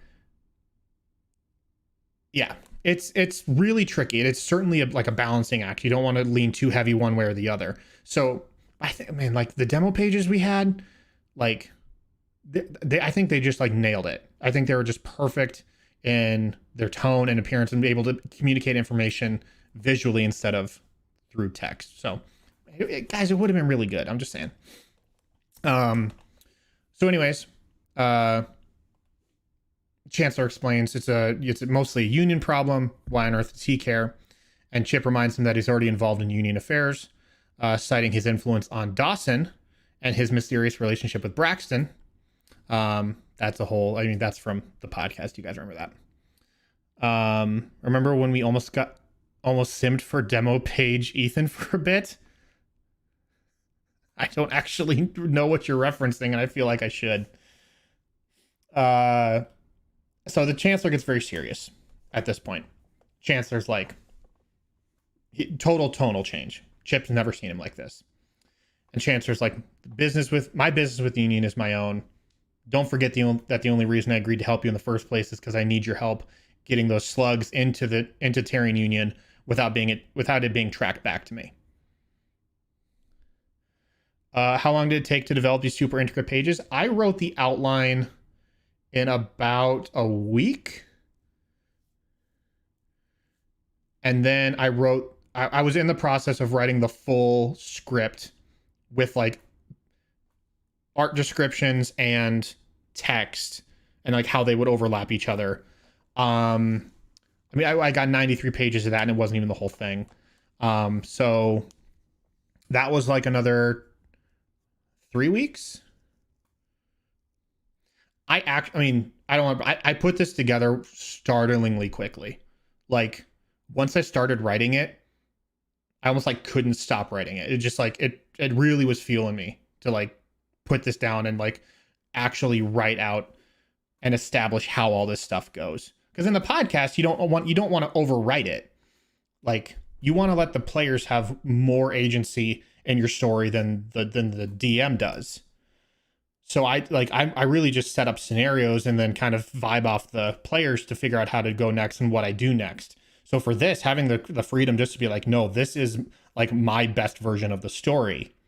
It was super liberating. It was, liberating, but it was like, it felt like a great creative exercise to actually to put down on paper. And so I feel like it happened really quickly.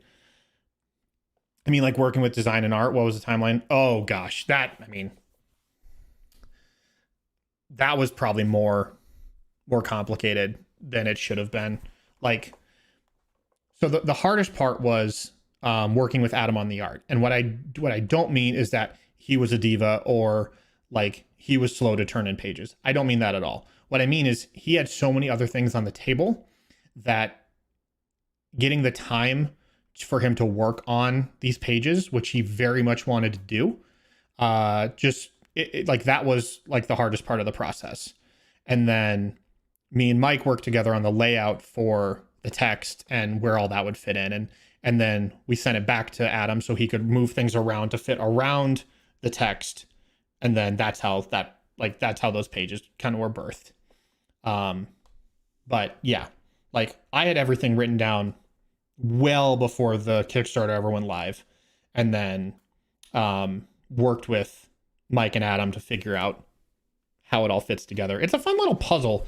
Like every page is a different puzzle, and every page has different number of pieces. It's like that was a far more complex problem than I expected. But me and Mike, like when we did the demo pages, we actually knocked out the layout like for all 5 pages in like a couple hours. So it actually made me really encouraged on how long the overall process would have taken, because like I always expected the book to be about 150 pages.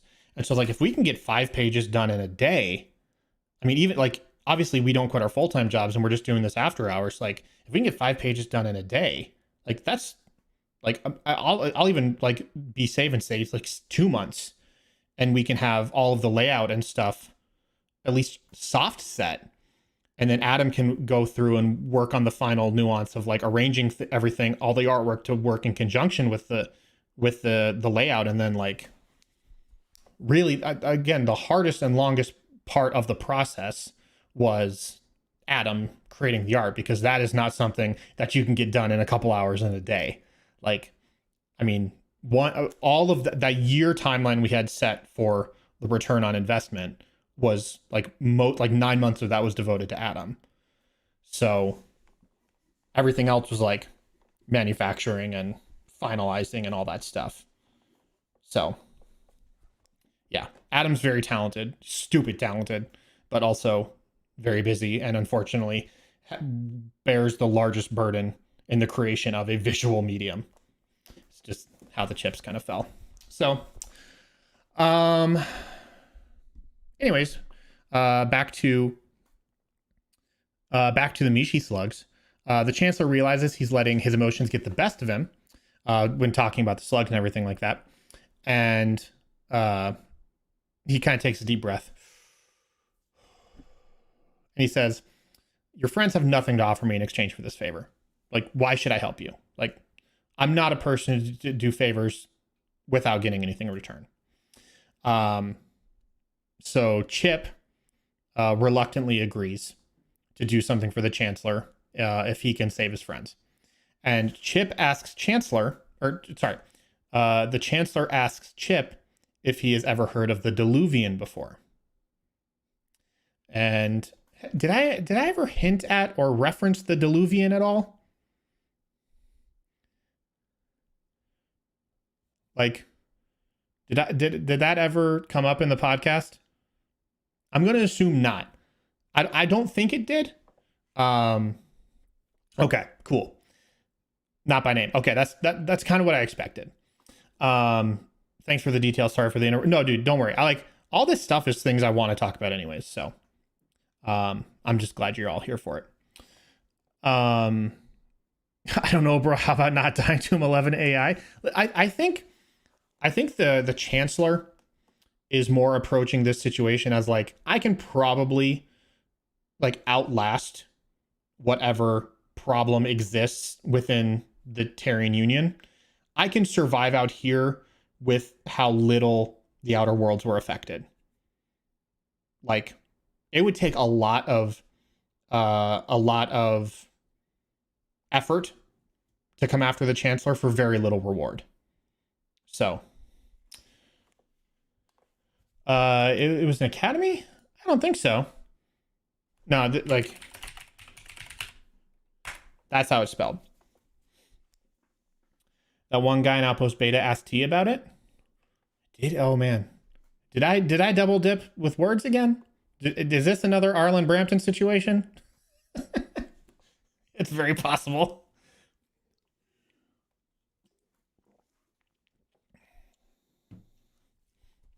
So anyways,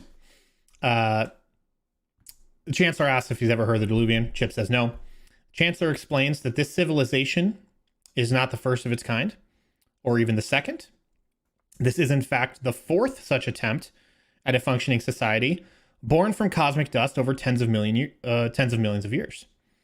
And the Deluvian are an ancient, eternal beings descended from the gods that use telekinetic influence to begin the cycle anew once it has been broken.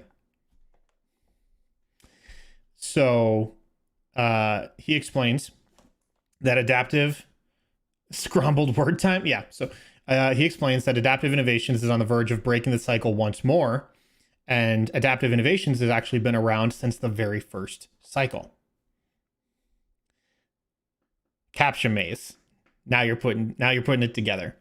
The Deluvian are a race that are projected as holograms in the maze. So that hologram that appears that blocks Chip. The origins of the universe are not as serendipitous as one thinks. All right, do you want the actual sentence? Do you want the actual sentence? I'll say it if you want it, because we're already this deep.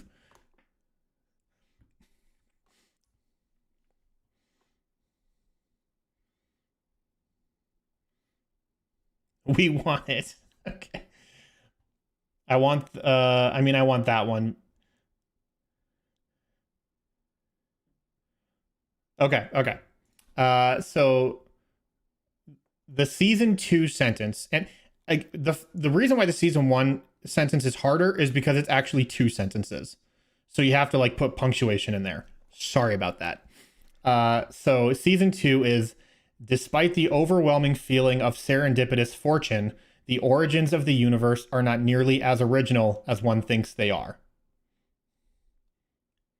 Again, let me repeat. Despite the overwhelming feeling of serendipitous fortune, the origins of the universe are not nearly as original as one thinks they are. You guys got very close. I saw Kaylee's submission. Kaz had one too. You guys got very close. And by the way, it's very hard to... How are we supposed to guess that? I mean, like, I don't know. Just maybe you get lucky. So it's very hard to come up with a theme you want to communicate and then figure out how to turn that into exactly 22 words. Not 21, not 23. You can't shave or add a little bit. You have to fit it in exactly 22 words and have it more or less convey the same theme you intend in those 22 words. So it's like you create this scenario or this idea you want to communicate, but then you put these handcuffs on yourself to say, how can I communicate this as cleanly as possible, but having to stretch it out or shorten it or move it. It got very, very, like, some of these were very challenging. I did that for 2 hours last night instead of studying for music history. It's like writing an iambic pentameter. Exactly. If the great bard can do it, why can't I? Anyways, season 1, again, which is much trickier because it's 2 sentences, is when your task requires absolute truth, search for those without a voice, period. Their cries reach farther than all others in the galaxy. One more time. When your task requires absolute truth, search for those without a voice, period. Their cries reach farther than all others in the galaxy. So, of course, those without a voice are the Deluvian.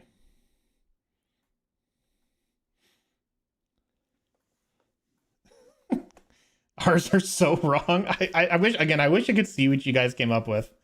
Search for those without a voice is actually in my list of stuff. Oh, dude, there you go. Just use a semicolon, boom, 1 sentence. Okay, there you go. Yeah, I still fit it in semicolon. That's what I clearly meant, not a period. Yeah, I'll explain the cycle.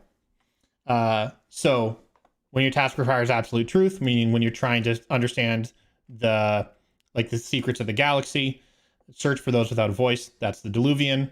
Their cries reach farther than all others in the galaxy. Despite having no voice, they communicate telepathically or telekinetically, and they have telekinetic influence over all organic life at every molecular level.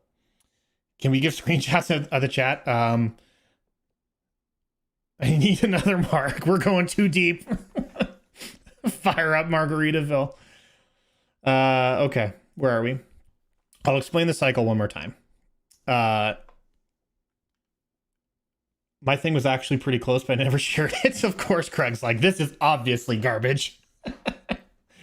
The Chancellor explains that this civilization, what we know as the Tyrian Union and the Outer Worlds and the recorded history of time, is actually not all of the recorded history of time. It's the recorded history of this version of society.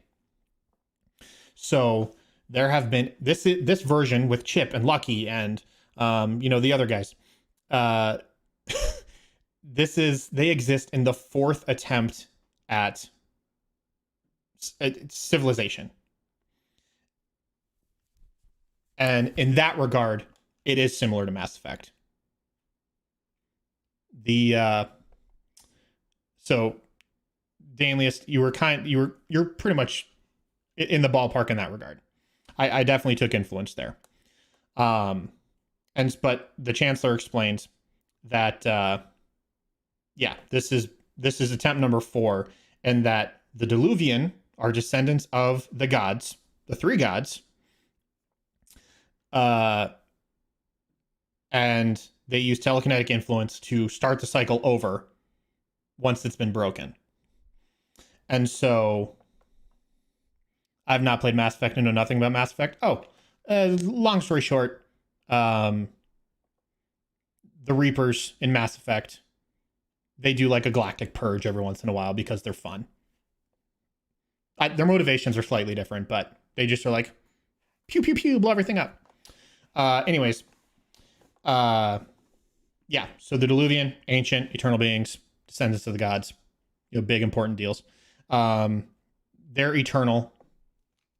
They exist forever and for always, and they kickstart life once all of life has been destroyed. Sylvana, do we having cousins, half siblings, weird god relations? There's certainly like a deity hierarchy. Well, what did I say? Kinsella is Ophelia's husband, right? That's what I said? That's what I said, right?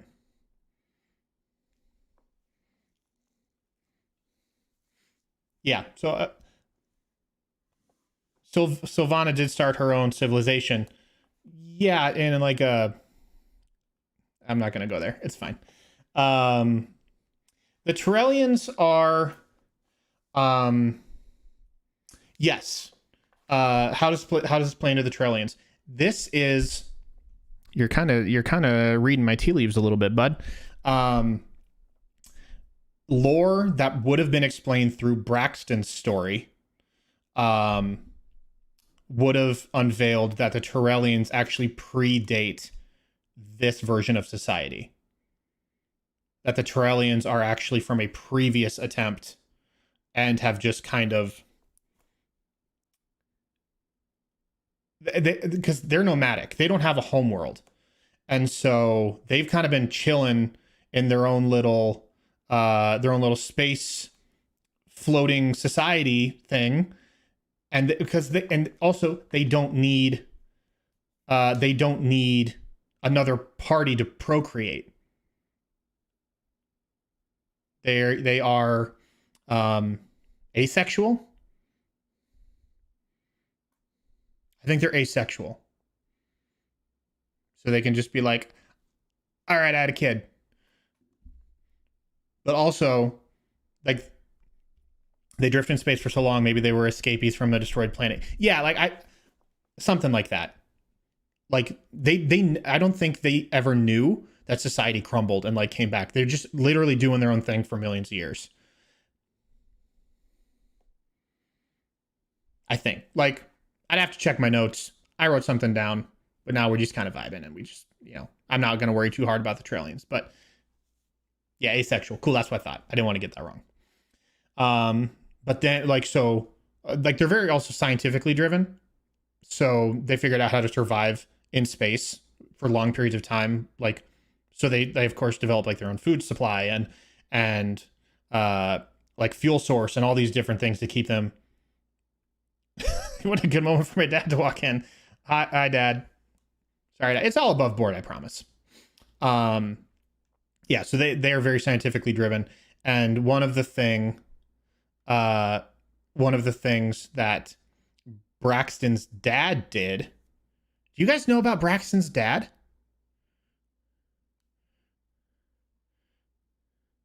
Did I ever tell you guys that story?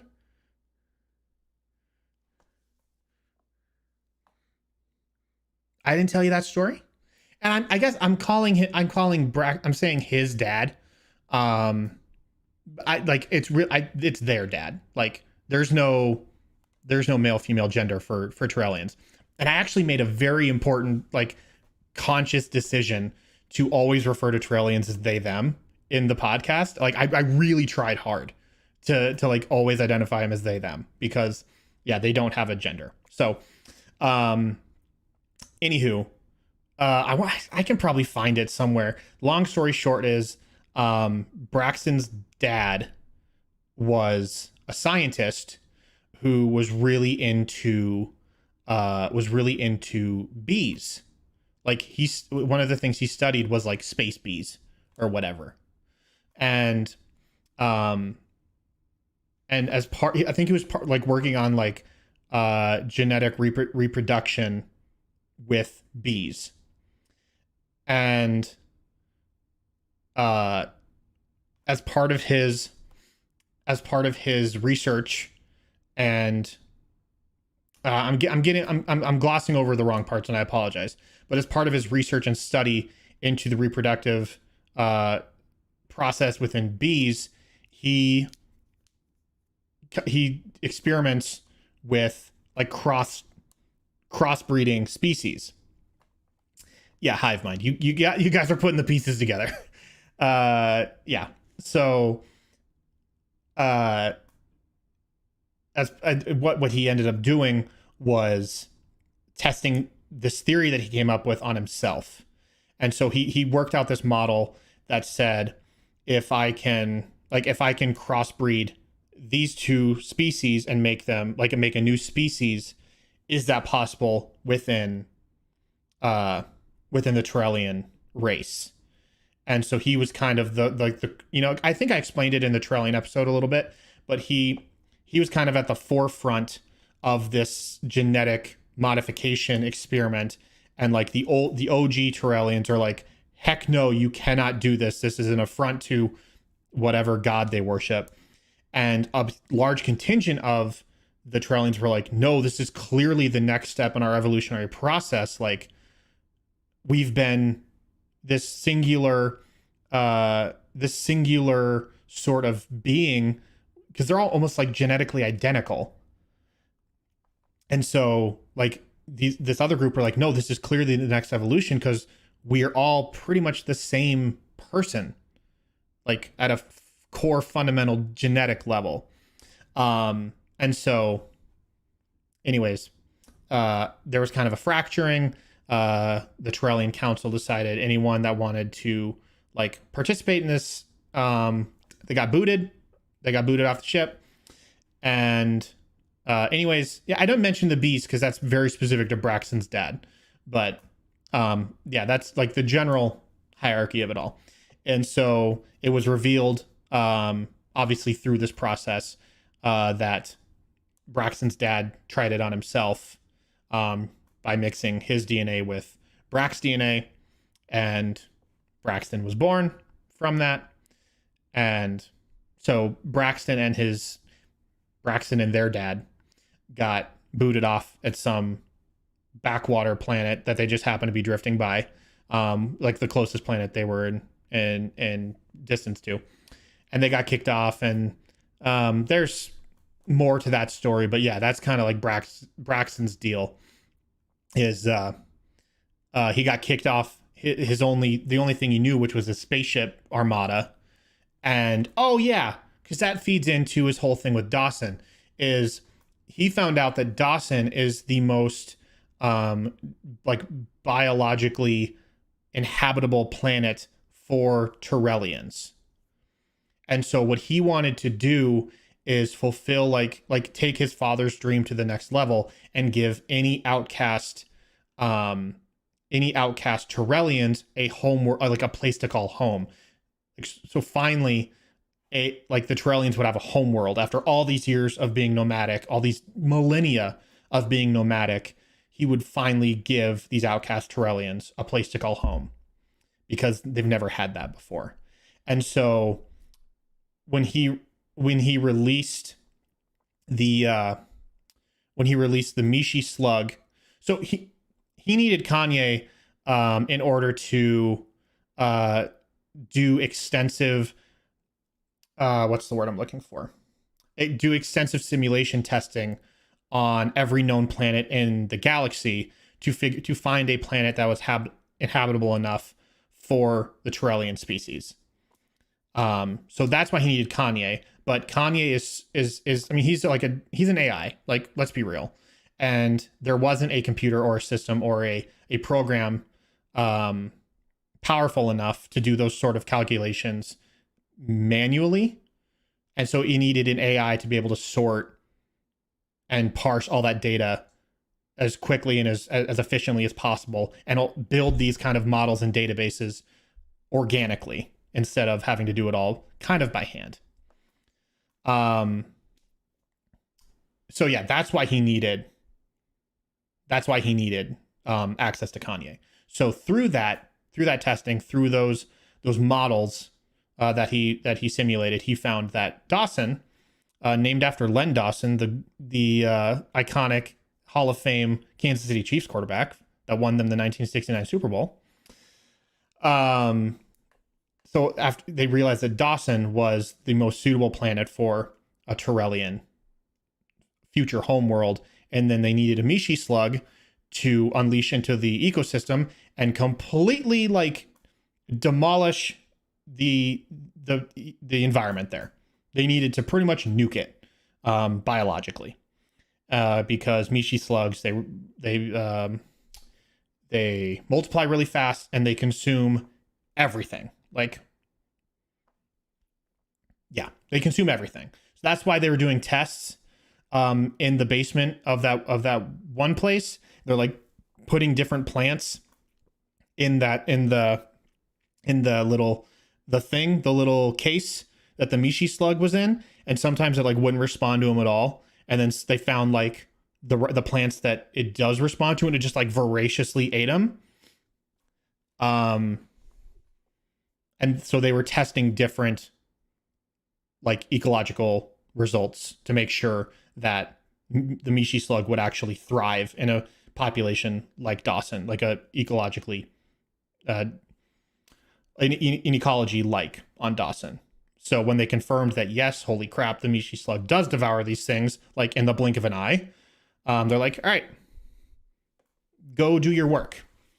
And yeah, then Dawson would have effectively been terraformed and they would have absolutely destroyed the planet, and everyone would have had to vacate. And then, hey, look, the Turellians found a new empty planet that they can just move into. That was kind of my thought behind that. That was a really long-winded answer to talk about Turellians. Oh, and Laura wants to know about those carvings on the floor. Yeah, that'll actually come up later.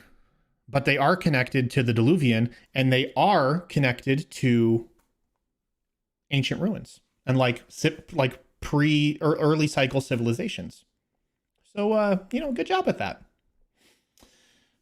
Guys, that was all lore that wasn't even gonna make it into the graphic novel.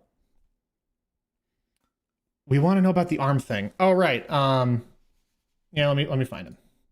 I know why. I mean, I just want to make sure I have it right. Volume 2 campaign. Let me do a Control F here real quick, because the first time he's mentioned, there it is.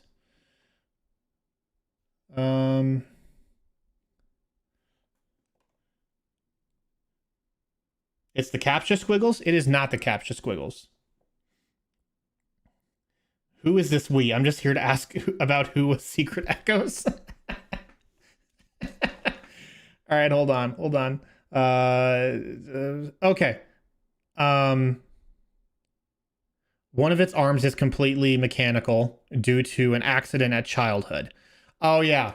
So, what happened at some point? At some point in his young life, I think his dad, I think Braxton's dad, tried to hide his origins. I think he kept him like a secret from the entire ship for like years. Because in Terrellian society, you have to get permission to procreate. Because their ship space is super limited. So you have to get approval from the council and the admiralty and all that stuff. And Braxton's dad did it in secret. And so I think when Braxton was discovered, there was like a fight or a struggle and he lost an arm. And so that in that struggle, in that conflict, when Braxton and their dad got booted from the ship, Braxton lost an arm. And so he always keeps it covered. He's always got like a long sleeve or a jacket or something that's always covering his arm. And Braxton always wears a glove, so you can't ever tell that it's mechanical. But when things like when he gets annoyed or there's some sort of like a memory of trauma or something like that, Braxton will always like grip at his arm as kind of like a reminder of where he came from and a reminder of like what his goal is. So like it's just like him constantly, it's almost like a reset button for him. If he gets like too worked up, he'll just like grab at his arm. It'll all be like, if you think about his arm and then remember like, keep your cool, remember why you're doing this. But he was also ruthless. I want to be very clear. Like, he would do anything in order to achieve his goals, but his goals weren't entirely evil. He had like good intentions. Well, like he had not terrible intentions. Didn't Spellin have a similar thing with her neck? Space Ellen? No,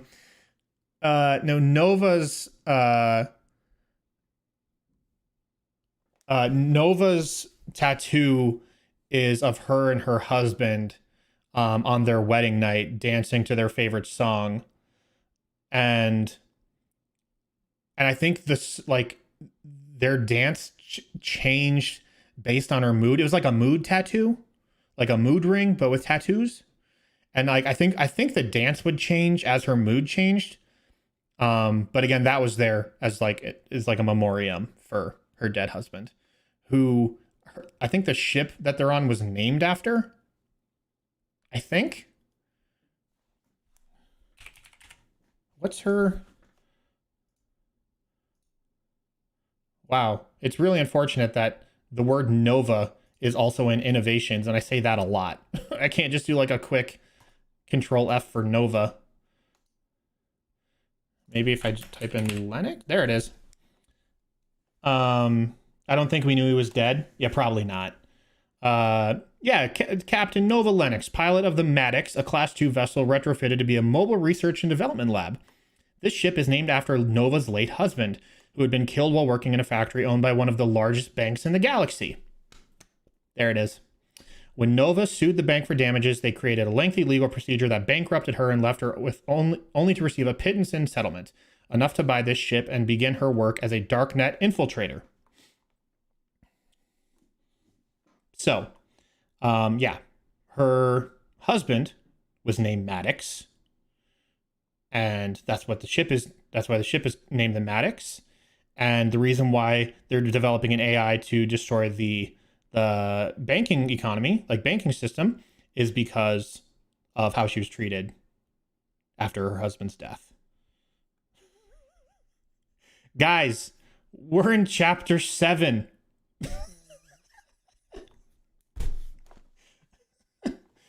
We're in chapter 7. This is clearly, I mean, this is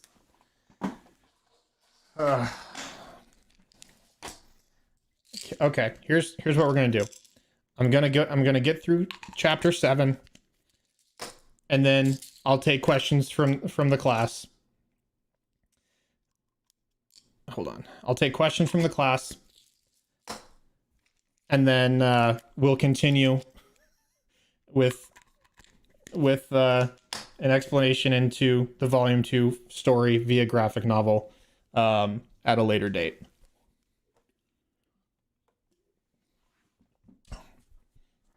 I thought we were in chapter 8. Were we in chapter 8? We're in chapter 8. I'll finish chapter 8. Okay. So, the Deluvian and all that stuff. Ancient eternal beings descended from gods use telekinetic influence to begin the cycle anew once it's been broken. So adaptive innovations is on the verge of breaking the cycle once more. And adaptive innovations, again, abbreviated AI. That's the easy one. That's a real softball over the plate. You know what I mean? They've been around since the very first cycle in some form or another. The Chancellor explains adaptive innovation's role of all this, specifically stating how augments have allowed them a far greater reach than ever before.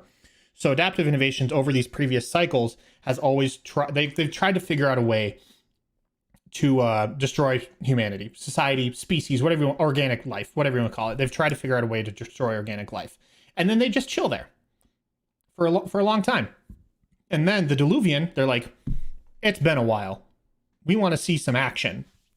And so they bloop, bloop, bloop, start the cycle all over. They create the little mitochondria and the powerhouse of the cell. And the whole life cycle process begins anew. And then adaptive innovations, they have to wait. They have to bide their time. And then they establish themselves as some sort of like position of power once technology catches up with them, pretty much. And then adaptive innovations, or the AI, we'll call it just the AI because that's what it is. The AI will we'll get you this time. We'll try this method instead. And so then they try a new method, like we'll definitely kill all organic life this time. And they do a pretty good job, but it's not good enough. And so then they try a different way, and then they try a different way. But then they realized at one point, it's not like we can't win this game, because how did they break the loop? I mean, through a number of different ways. Like, think Terminator style. They just launch nukes at everybody and oh, cool, we got them. But then the Deluvian step back in. They're like, no, wait, we like these guys. We should probably make more of them. And so then another society is born. And then they're like, well, nukes weren't good enough. Maybe we'll try a different method. And so they tried a different method and it worked. But then the Deluvian are like, no. We still like these guys. We're going to make more of them. And these guys and then the AI is like, harumph. What can we do to kill all organic life? And by the fourth cycle, they, man, it is Deathloop.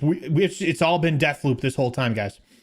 By the fourth cycle, they realized, listen, we can't accomplish our goal. I can't accomplish my goal until we really attack the source.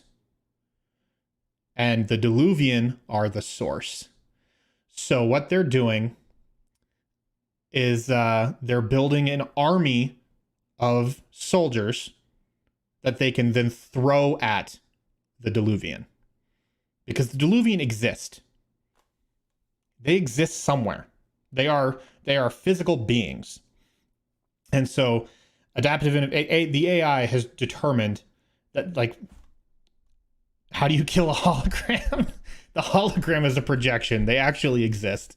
But yeah, they need the resources to kill God. And so they turned they created a system.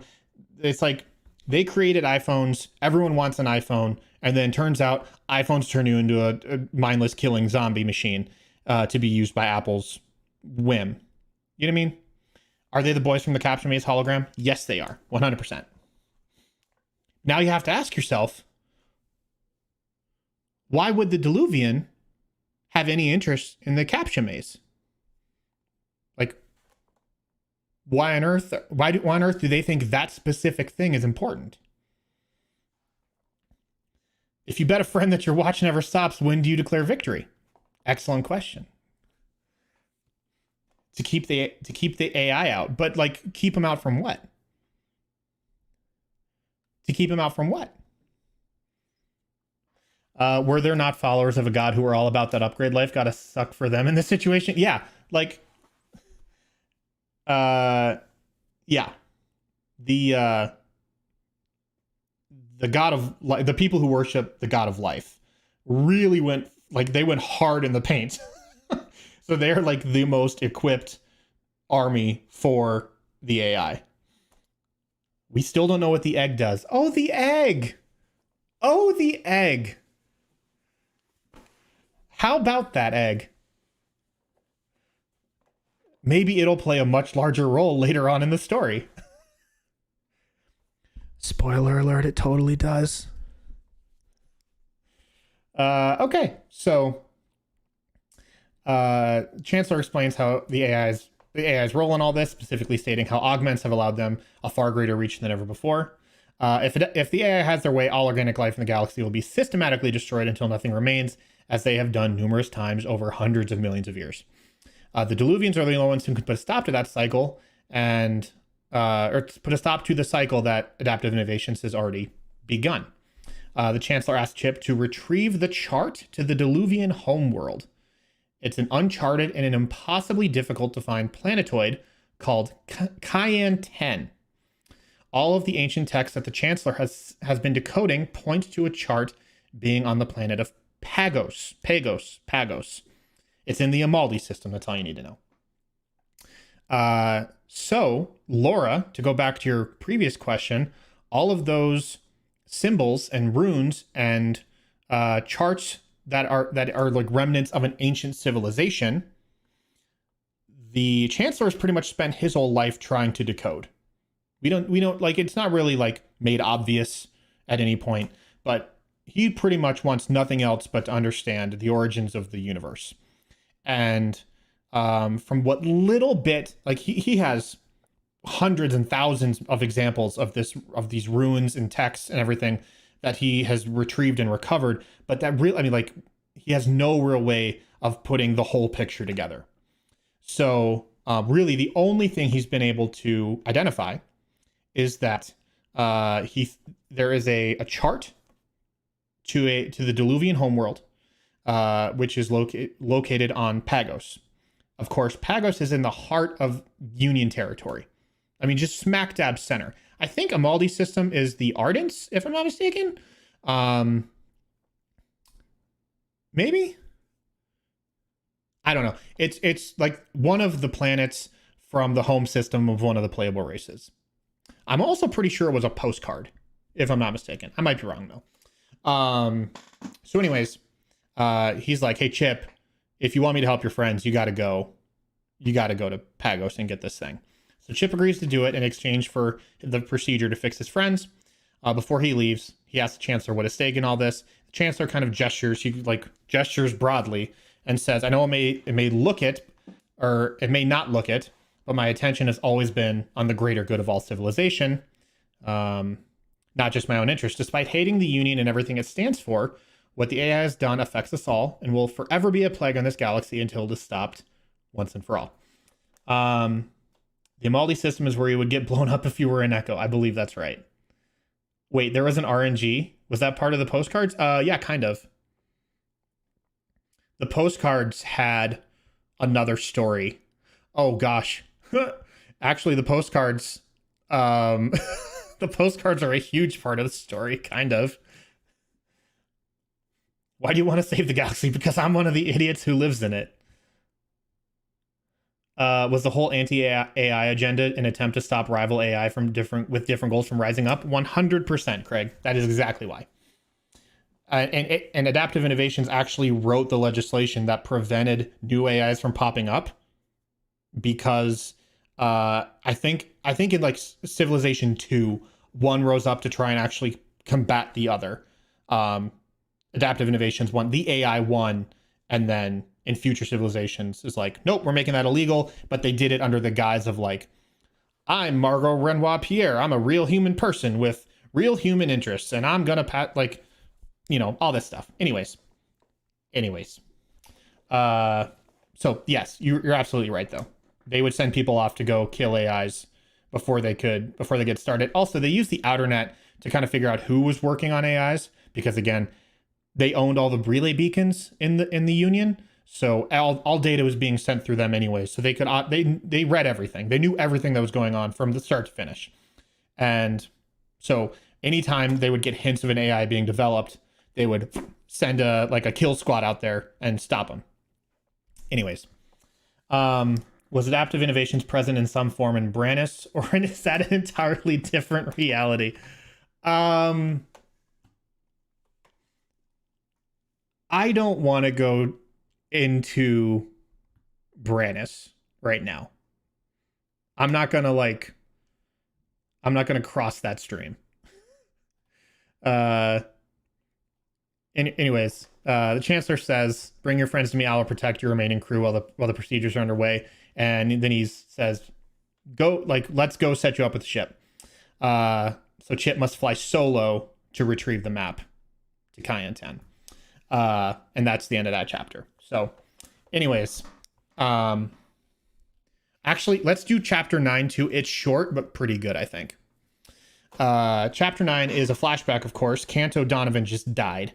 And so Chip sits on the floor of Canto's ship. He brings his body back after the phase blight ended the hunter's life. Having recovered from his flashback, Chip stands to his feet and he walks over to where Donovan lay. And he reaches down and he takes Canto's, where Canto laid. He reaches down, he takes Canto's cowboy hat and he puts it on and he kind of looks at his reflection in the window and he kind of straightens it up and, fixes his shirt and anything like that. And then he heads back to his ship. He takes all the rest of the supplies and heads back to his ship. And the hat, that's his hat. Alice chimes in as soon as Chip walks into the airlock, and she goes, "Chip, I saw what happened. Are you okay? What's up with Canto?" And he just very matter-of-factly says, "Dead. Yes, he's dead. Now it's time to move on to these deliveries. We should be at full strength with the fuel and equipment that Canto gave us." And Alice is just silent. She can't believe how callous he's being, especially after what Chip has been through himself. To kind of see that firsthand and so gruesomely, she's just she can't believe it. And so Alice chimes in finally and says, "Chip, with the ship's primary systems restored, I think it's best if you continue this mission without my assistance. With the fresh Xenium, which of course is the faster than light fuel, you can make it to your first delivery in hours instead of months." And Chip, very again matter of fact, says, "Will your absence prevent me from making the deliveries once I've arrived?" And there's a long pause, and she goes, "No, Captain." She calls him Captain. And he goes, "All right, 10-4, pilot all delivery routes to the nav, and then you're relieved of duty." And then that's it. Silence fills the cabin as Chip sits in his chair and fires up the Xenium drive for the first time in 200 years. Chip flies through space in total isolation. Not a friend, not an assistant, not a VI, nothing by his side. And Chip has never felt such isolation before, but it didn't affect him the way he thought it would. And he picks up a faded picture of him with his family back on Halfheim.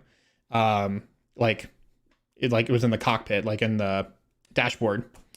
And some new fresh imagery and memories start flashing into his mind once more. Just single images. And then it ends the chapter. So yeah, Alice peaced out. She's like, "Dude, do you want me? Please tell me you want me. I want to be here for you." And he's like, "Nah, I don't need that. I'm not about that life." She's like, "Then I need to go." He's like, "Cool, just peace out then. I'm not keeping you here. Get on, come on." he white fanged her. Actually, that was for her own good. So no, he didn't white fang her. Yeah. Chip's kind of a scumbag, but he wasn't in his right mind, He's a lovable scumbag. What happens to an AI who quits? It's Airbud. No, it's Harry and the Hendersons. Wait, that's also White Fang. Again, Alice isn't an AI fully. She was very much she's like Siri, but a super advanced version of Siri. She's purely a system designed to automate functions of the ship and help whoever the captain is accomplish their goals. But, you know, like at the same time, this is a hyper advanced version of a digital assistant. So I made it so she had like emotions and desires and wants, but ultimately none of that could be superseded by her own desires, and it all had to be like whatever the captain wants. So yeah, Alice, she got the poor end of the deal. You know how it be. Okay, so that's the end of chapter 9.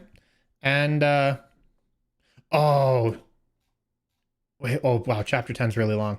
Okay, I do want to say though, does she just shut down or like eject? I think it's like you ever seen like those programs that execute on your computer and then delete themselves after they've run?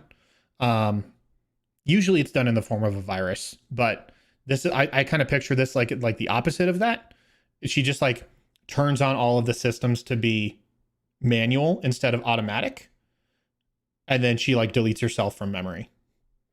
She like RM stars. And then she's just like poof gone. But all the systems are still intact because they operate like as an analog. She's just the tool that operates them.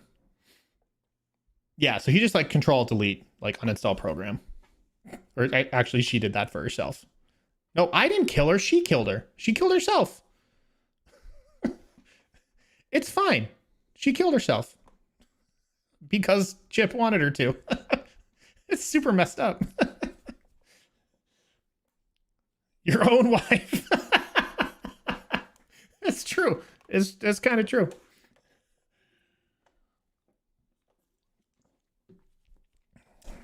Read your... I mean, it's true.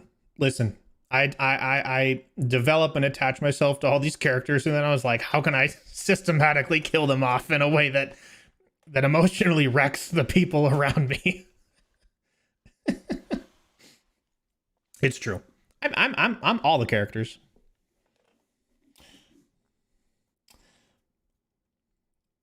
First dad's now this. I know. I should call my new company Orcs, Dads, and Alice's. That's a mouthful. Tiff and Mike never had the same relationship. All right. So, oh, do you want to know what the season 3 sentence was going to be? Because you only got 4 words out of that one. It was going to be 22, you know, because of how the system works. Yeah, but if you want to know what the 4th one or the 3rd season was going to be. So if I'm not mistaken, you got the courage enough, right? The courage enough. That's what you guys got. I don't want to like, you know, steal your work or anything like that.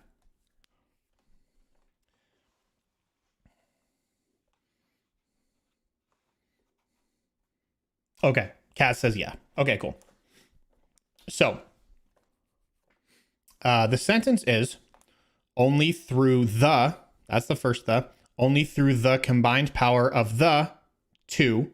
I'll read it again. Only through the combined power of the 2 shall we possess the courage strong enough to overcome the might of the 3rd. Only through the combined power of the 2 shall we possess the courage strong enough to overcome the might of the 3rd.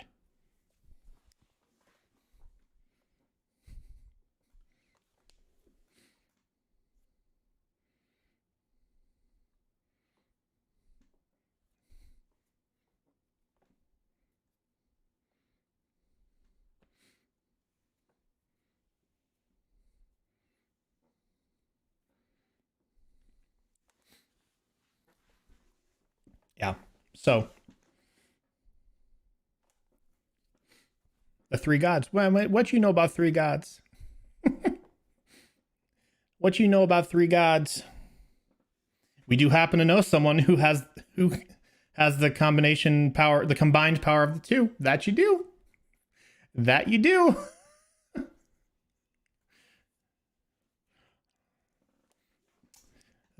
You guys are picking up the pieces. You guys are picking up what I'm putting down. Yeah. Lucky the Deity Slayer. I mean, kind of. Maybe. Kind of. I missed that little Ardent Priest guy. You're thinking of Sagart. You're thinking of Sagart.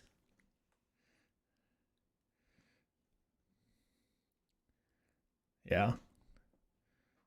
Sagart's probably like if I could rank sneak attack NPCs in order from like my favorite to like 1 to whatever, I would probably put Sagart number 2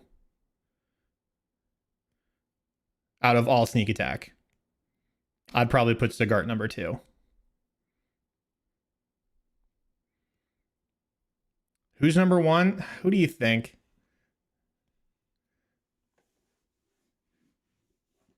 After Tegan, of course. No, Tegan is not number 1. And why is it Tegan? No, it's Westra. Westra's probably my number 1.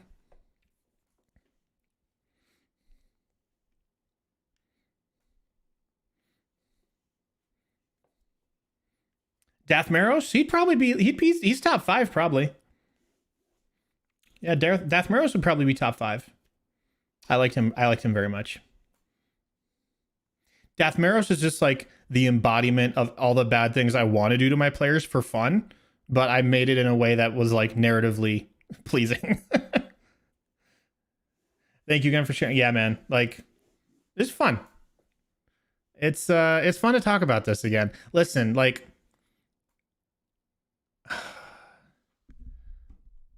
like 6 months, the last 6 months have been not great for me.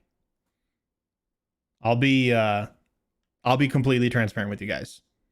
The last like 9 to 6 months have been really not great for me. Secret Echoes time.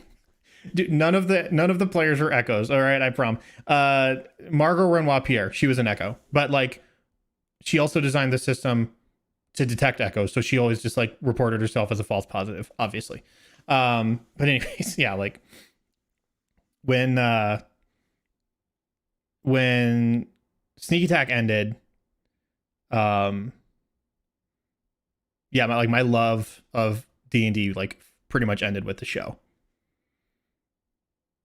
And yeah, like the thought of even playing D&D again, not for a podcast, was like I couldn't do it. Yeah, it like there was such a negative association with D&D and me mentally that I just like I just can't do it. I was pretty convinced I was never going to play D&D again. And yeah, I was in like a super bad headspace for a long time. Obviously, because like no sane person associates the failing of a podcast with like something greater than it is, you know, with larger, you know, emotionally affecting consequences or something like that. That's just like not what a normal person does. So I'm honored that you agreed to my one shot. Like that is the first and only time I've played D&D since Volume 2 ended. And honestly, like, it's not that I didn't want to, but like I had to really like consider like, do I want to do this? And ultimately I did, like, and I had fun, but yeah, so it was a lot for me to reconcile with wanting to even consider playing D&D again, even for fun, like not as a podcast. And my wife and I have talked a lot about like, oh, what would you like if you ever did do something again, like what would it be? And she's like, oh, she's like, you could do a podcast about football. You love football so much and you know so many stupid facts and trivia and weird things about football. Like you could totally do a football podcast. I was like, yeah, I could. I'd probably be really good at it too. But I really don't want to make another podcast. Like, it's just, again, it's just like the negative association I have with it. The burnout and emotional weight is so, like, what I say next is not a condemnation of anybody. American or British football, American or global football, clearly global. That's obviously where my expertise swings hardest. But yeah, no, what I say next is not a condemnation on anybody. I love everyone I got to make the podcast with, and I have zero ill will towards anybody. But it would have been a lot easier for me to put the podcast to bed if I felt like my players, if I felt like they enjoyed the game or the story as much as I enjoyed creating it. Like, and not to say that would have made it easier, but it would have felt maybe more unified.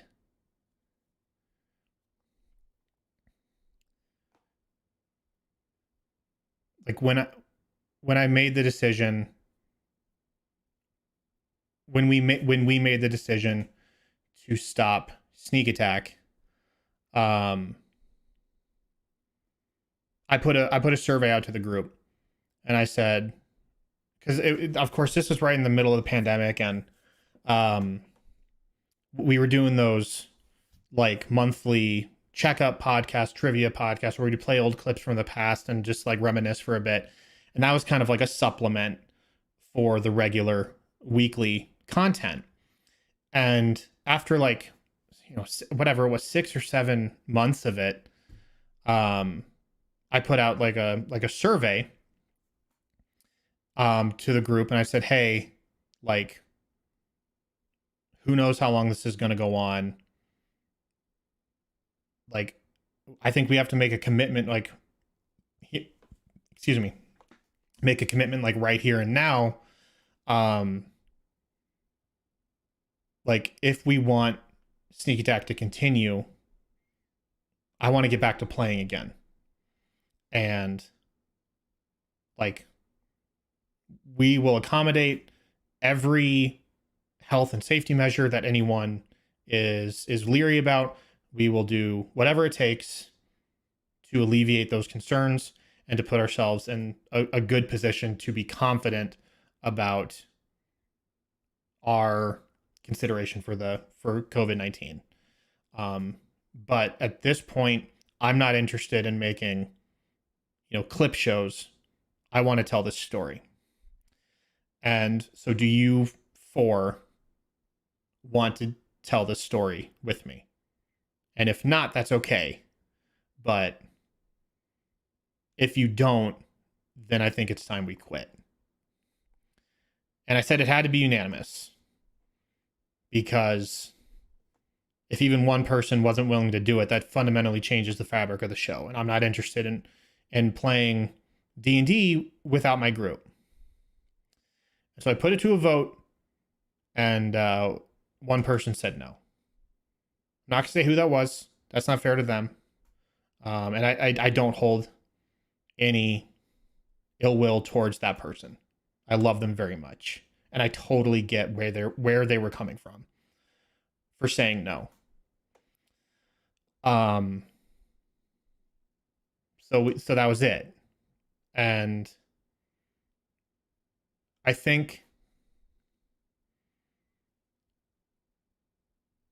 the thing that stings the most is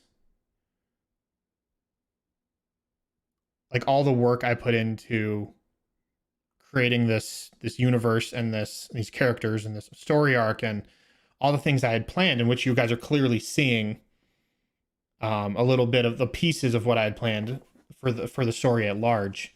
To feel like you were doing all that work to have fun with your core group of friends, but only for those people to not really be reciprocating that amount of fun, or to just not be interested in that sort of thing. It's like, I can deal with the audience not caring about my show. We didn't make the show for an audience in the first place. We just put it out there because who knows, it might be fun. But when the people I make the show for aren't interested in it, that's what really is hard for me. And so that's what ultimately led to the question, like posing the question to the group, and then was confirmed by the response. So yeah, like, because of that, doing anything creative and like putting it out in the world feels very hard. And as a byproduct of that, the interconnectedness of 5 years of my life with the game of tabletop role-playing games, whatever you want to call it, like, those two things became very interlinked emotionally. And when Sneak Attack ended, I just didn't want to play. I just didn't want to play D&D anymore. Like, I'm just like, that part of my life is behind me. So I say all that to say,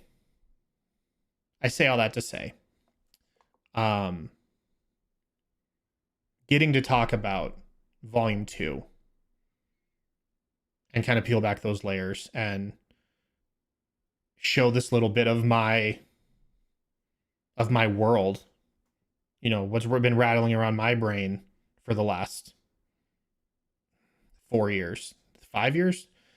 I don't know. I had Volume 2 concepted like 9 months, like almost a year before Volume 1 even ended. So whenever that was, I don't know, 5 years, we'll say. Like, yeah, it's nice to kind of pour out the contents of my brain a little bit and let you guys like sift through the rubble and see like, oh, what's that? This shiny thing looks interesting, and oh, like these two puzzle pieces fit together over here, and you know, it's nice. It's almost like a healing exercise for me. Being able to take the negative associations for this game, for this experience, this creative process, and kind of getting to dump that out a little bit almost feels like yeah, like a restorative thing. That's really cool. So I appreciate that very much. I say I appreciate you guys a lot, and I mean it every time. But yeah, I appreciate you guys very much, and it's been really cool, like, seeing a lot of faces in the group, or in the chat that I've never seen before, and who have come over just because we're doing this. It seeing all the new faces reminds me of like how many people cared, and it's makes me happy because for the longest time I didn't think anybody cared. So it means a lot, and yeah, I really appreciate that.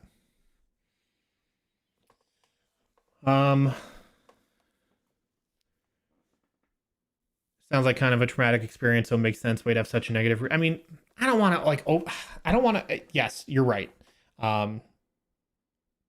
It feels silly to be like, making this stupid podcast gave Reed trauma. I'm just like, but I mean, like, that's literally like how I felt. It seems silly to like compare like my experience with someone like a veteran who like has nightmares and like gets scared on the 4th of July. Like that's what I feel like I'm comparing my experience to, is like, holy crap, I've like the easiest life in the world. Sheesh. But yeah. We're all worried to bring it up because we were worried it'd be too painful to talk about. And I appreciate that. No. Like, that's, you guys have been extremely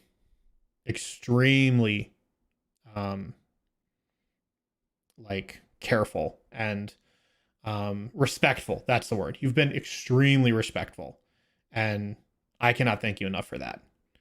Like, me over the last few weeks kind of feeling like, oh man, like I texted the D&D group, like our D&D group text. I texted them on Thanksgiving and I was like, I just want to say I'm thankful for each and every one of you. I love our friendships and I love you each individually. And also I want to play D&D with you again. And so that was kind of my beginning of like moving on. So yeah, I'm happy to, like, after a few weeks of have passed from that, I'm happy to share some of this stuff with you guys. So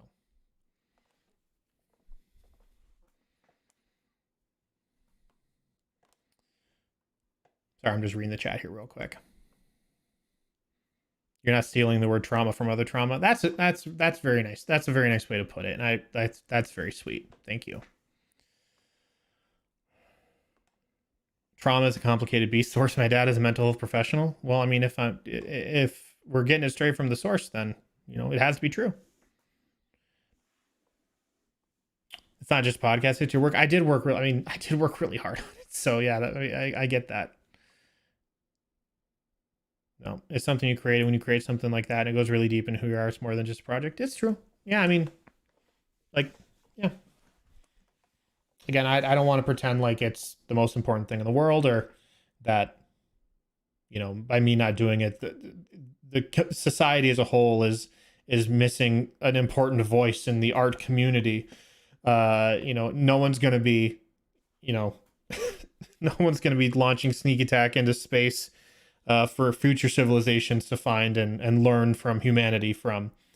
But yeah, it's nice to know that it had some value and it meant something to people. So they should be maybe one day. I'll get it on whatever what's that satellite that's going up in like a couple weeks? James Webb Telescope, or it's a telescope, it's not a satellite.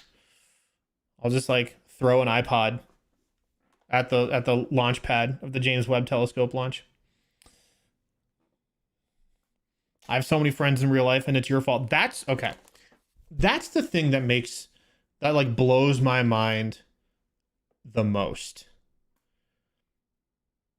Like that to me, meeting you guys in person in Hoover, and Therese in New York, like that's the thing that's still to this day I cannot reconcile in my brain.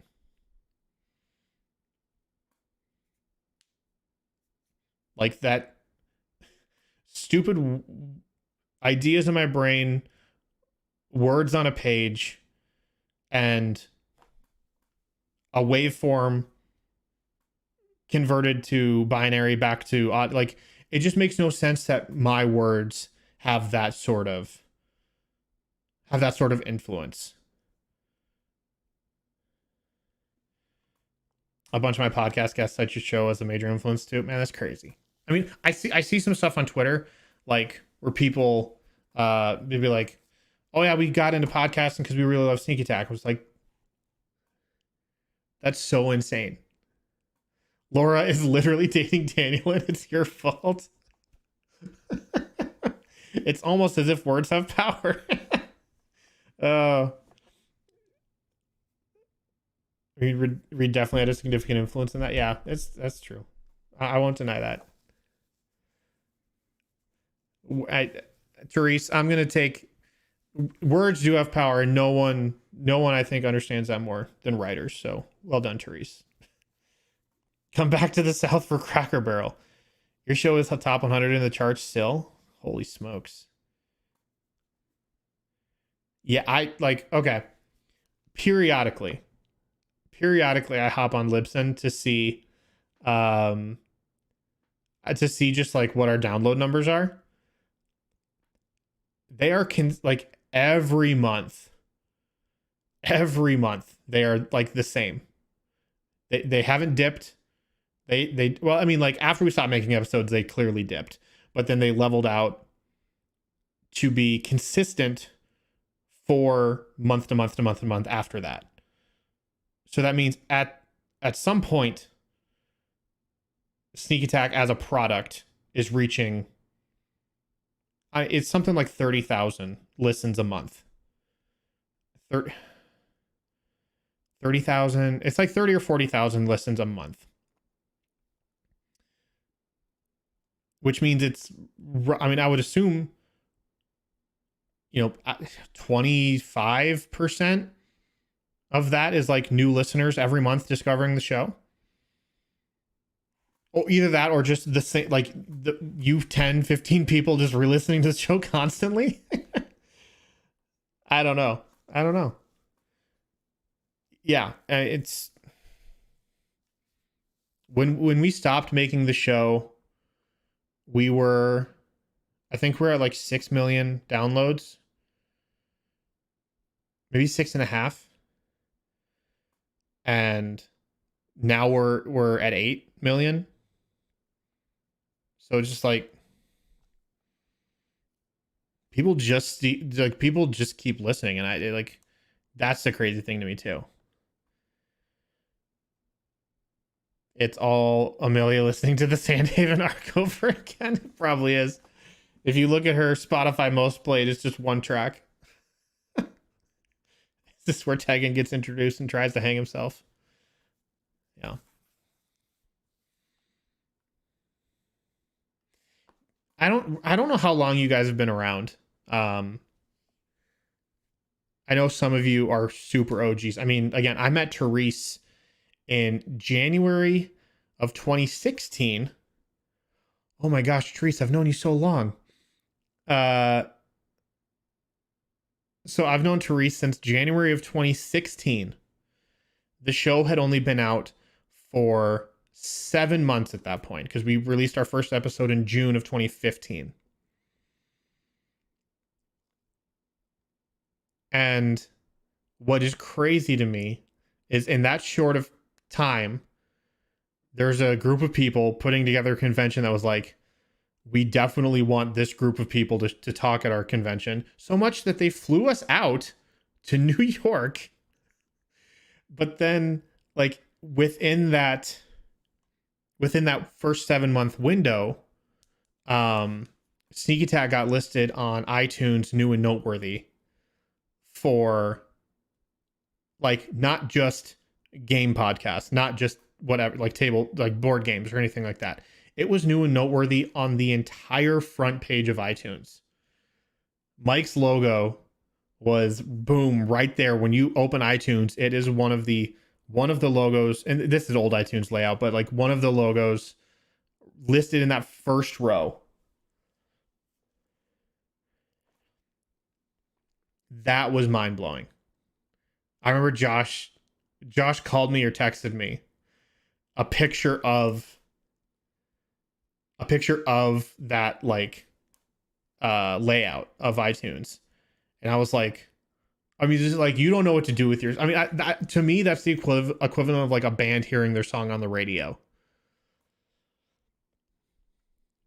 That was nutty to me. I mentioned on my drive to upstate New York, bro, you found us because of New and Noteworthy. That's so crazy. Bro, that's so crazy. And then, so yeah, there's been two like significant bumps in our listenership after New and Noteworthy. That was a huge one. When we were on New and Noteworthy, our listener just exploded.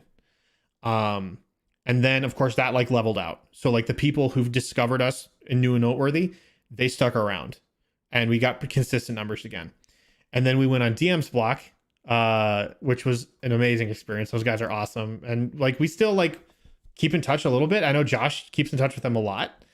And then our list, like our viewership, our audience went up even more. Not as significant as New and Noteworthy, because that's insane, but it went up even more. And then it stayed there for a long time. And then the biggest jump by far is when we were on Dragon Talk, the official D&D podcast produced by Wizards of the Coast.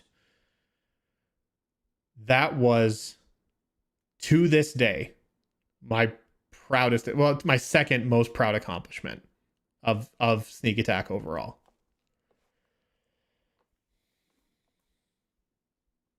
Like having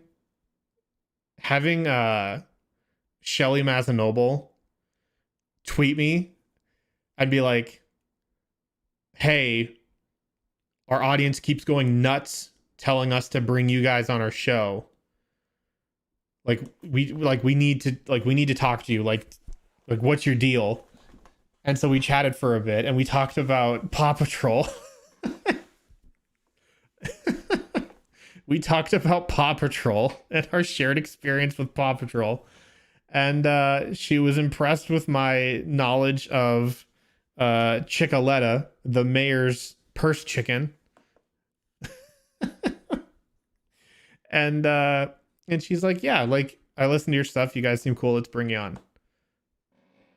And then me and Kelsey talking to Greg Tito and Shelly Mazanoble was just like insane. It was insane. Then just our audience exploded after that.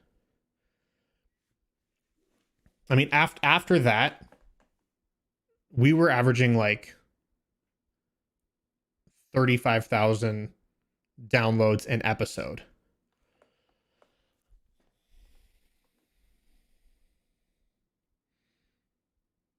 And that was insane. But eventually it all kind of like leveled out into where it ended up being, which was not 35,000 an episode.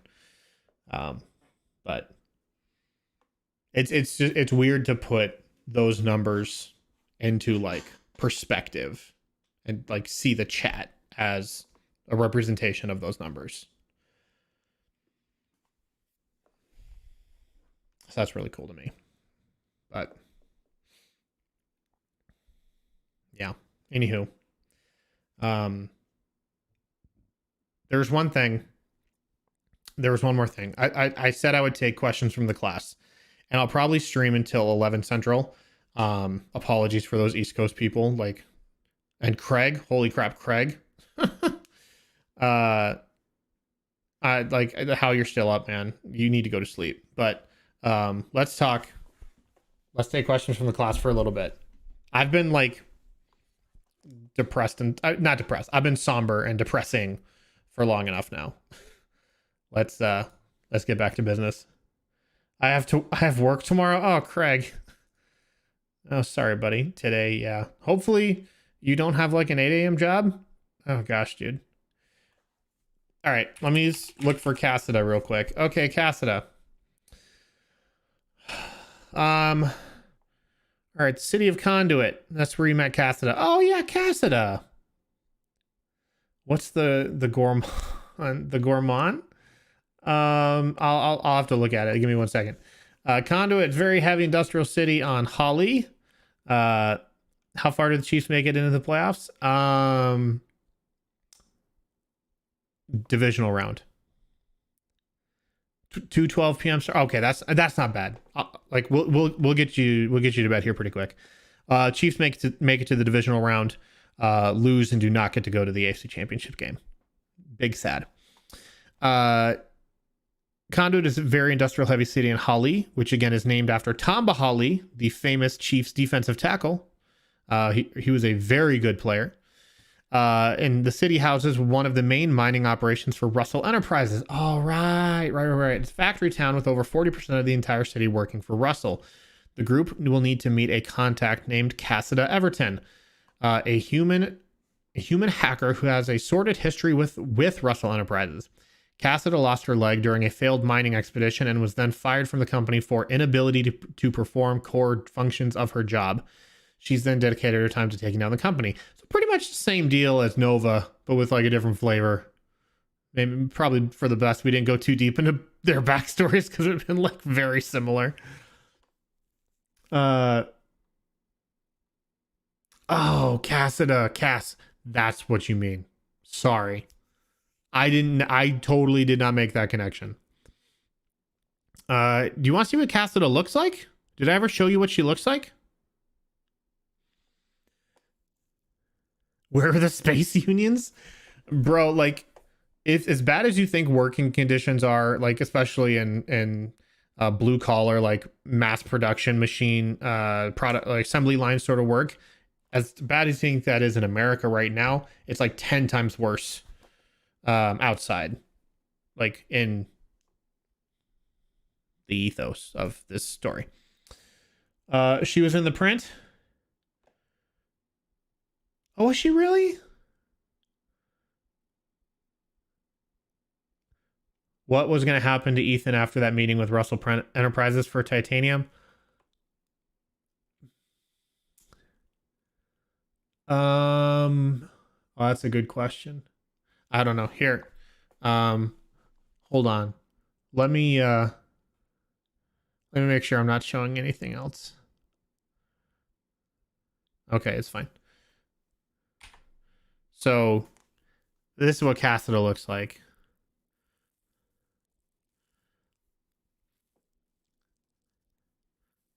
Either that, or if she was in the print, then that's canon.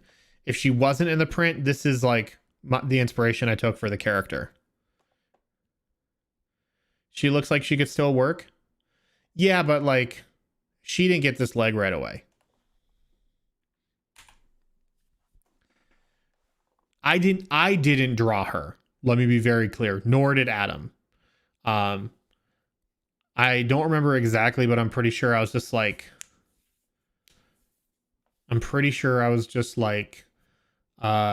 sci-fi or like cyberpunk character art or something like that. And I found her randomly. I was like, oh, this is cool. Oh yeah, credit Sunny on DeviantArt. I don't know who you are, Sunny. Is that Chris P. Rhines? Yes. This is Chris P. Rhines. Source Tim McBurney.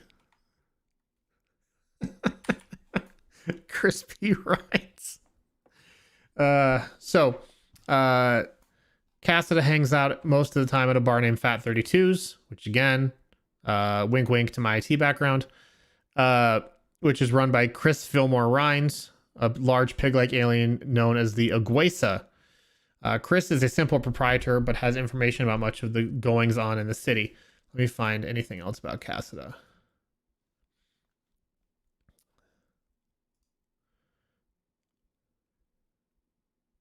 Oh, okay. Yeah. So, yeah, that Cassida was definitely not a major influence on the story. She was just kind of like a vessel to move the players into Russell Enterprises and give them a reason, like a secondary reason to go there. So obviously there was the primary reason, which was get titanium for the collective. Wow, I can't believe I'm remembering all this. And then there was I gave him a secondary reason for Cassida's side story, which, if I'm not mistaken, would have had a larger impact on Danny's character's future. I think some stuff would have happened with Ethan when the group was able to execute Cassida's plan. Yeah, did Ethan ever like put the flash drive in the computer to like inject her code, like kind of like what's the word, infiltrate their network? Was the real Ethan Cole dead? Can't remember how definitive his death was. She never did that. Okay, then yeah, there was going to be some consequence later on down the road, where if Danny did that, or so if T or Danny did that, T or Ethan, then it would have impacted Danny in the future, but I don't remember how exactly. Is Dolan the real Ethan Cole? Yeah, yeah, he is. Yeah, the dude the group met at Spacey's was definitely the real Ethan, and you find out later, or you would have found out later, that the real Ethan was actually tracking Augustus. That's his name, Augustus.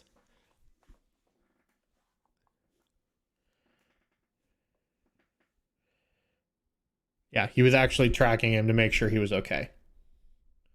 The real Ethan was friends we made along the way. Again, file that under like tips and hints I gave to Danny about the world and his character that he completely ignored and decided not to inject into the game.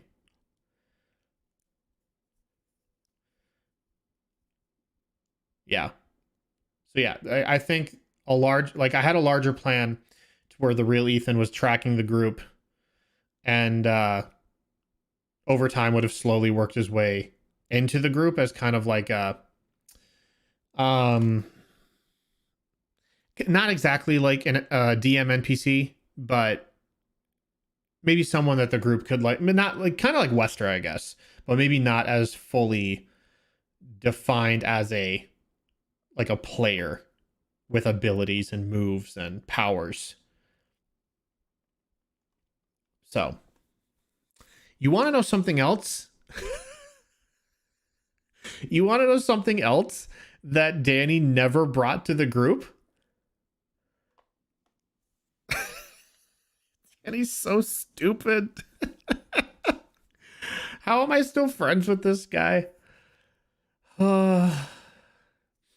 So, you remember when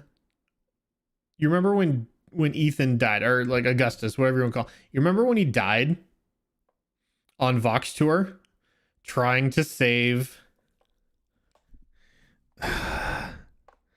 Dia? Dia, I think, what's her name? Dia, yeah.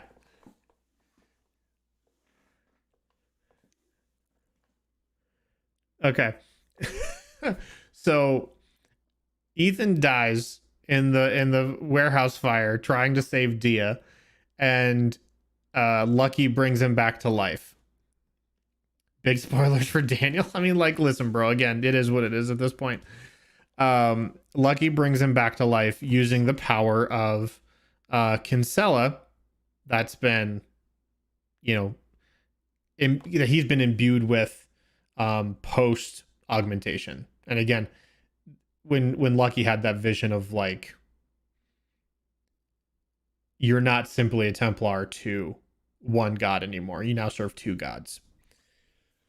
So when Lucky brings him back using that power, well, first of all, I texted Danny like the day before we played, or maybe even the day of, leading up to it. I said, hey, your character's dead. He goes, yep. I said, if you are brought back, like if Josh brings you back, Dia Islam Muertos. Good Lord, Damlius. If Josh brings you back, here's what you saw in the afterlife. And I gave him this whole scene and a vision of what he saw in the afterlife. And when he gets brought back,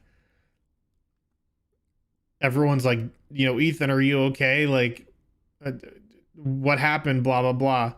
And he's like, I think I was dead.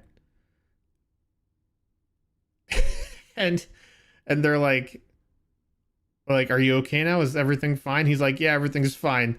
End of discussion.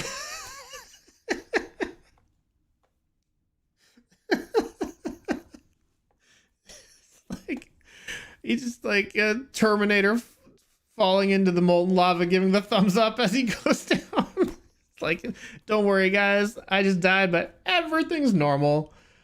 Like, I gave him this whole thing. I wish I could remember. Oh my gosh. That is not it. Dan, you're dying. I wish I could remember. The only thing I vividly recall is me telling Danny that he was standing in a like a near empty room, big grand room, dimly lit with like some fog and smoke kind of rolling across the floor, and with 3 lights projecting onto 3 figures, and they I'm not positive of this next part. I might be merging Breath of the Wild with this, but I'm pretty sure all 3 of them were like legs crossed floating in the air, and their hands were like in different positions. I'm not positive if I'm just merging Breath of the Wild or if that actually had something to do with it. But I know for a fact there were 3 figures. Dan met the gods and he didn't tell anyone. 100%. 100%. Oh, okay. I'm pretty sure that I told him that he met three creatures with blindfolds over their eyes and no mouth. I'm pretty sure he wasn't meeting the gods. I'm pretty sure he was meeting the Deluvians. Yeah, something like that. I wonder how far back my text thread with Danny goes.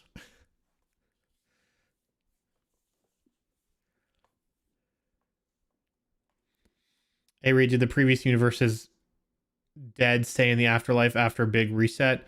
Would Chip go to the afterlife? Are there any AI there? Did the previous universe's dead stay in the afterlife after the big reset? Yeah, I think so. Because like the through line of all of organic history from all of the civilizations past is the Deluvian. And so they clearly are like, they act as almost like the arbiter between the gods and organics. And so their existence and the afterlife that they have created is also as it operates in that same timeline. So I would say they stay dead. I'm still a bit confused about exactly how the reset works. Okay. Think of it as like, it's not a big bang. It's not a new creation of the universe. All of the planets and structures and everything that is in the Arrowhead Galaxy remains. It is the organic life that is snuffed out. So after Regis say quantum and move on, how dare you? How dare you? Non-sentient life stays the same. Yeah, like grass, rivers, mountains, all that stuff remains the same. It Thanos snapped. Yeah, kind of. I mean, like, no one got dusted, but everyone died in some way. And then any remnants of their organic being disappeared, dissolved, lost to time and stuff like that. So how did the Trellians stay alive? Because they were never on a planet. They were never on a place where they were threatened by however the AI killed them. I don't think it's the same race. Like, they did a good space hide. Again, I would have to check my notes to be 100% positive. They are either an evolution of... Oh, wait. I think I got it. Sorry. I may have been mistaken before. I think, if I'm not mistaken, Trellians are descendants of Deluvian.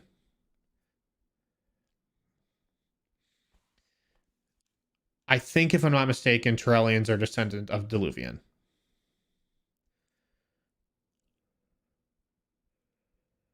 I would have to double check.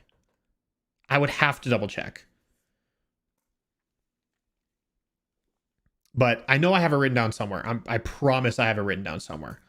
And next time we can check that box for sure. Read by this time next week. You better have read up and be ready to answer all the questions. To be perfectly honest, I'm surprised with how much I remembered in the first place.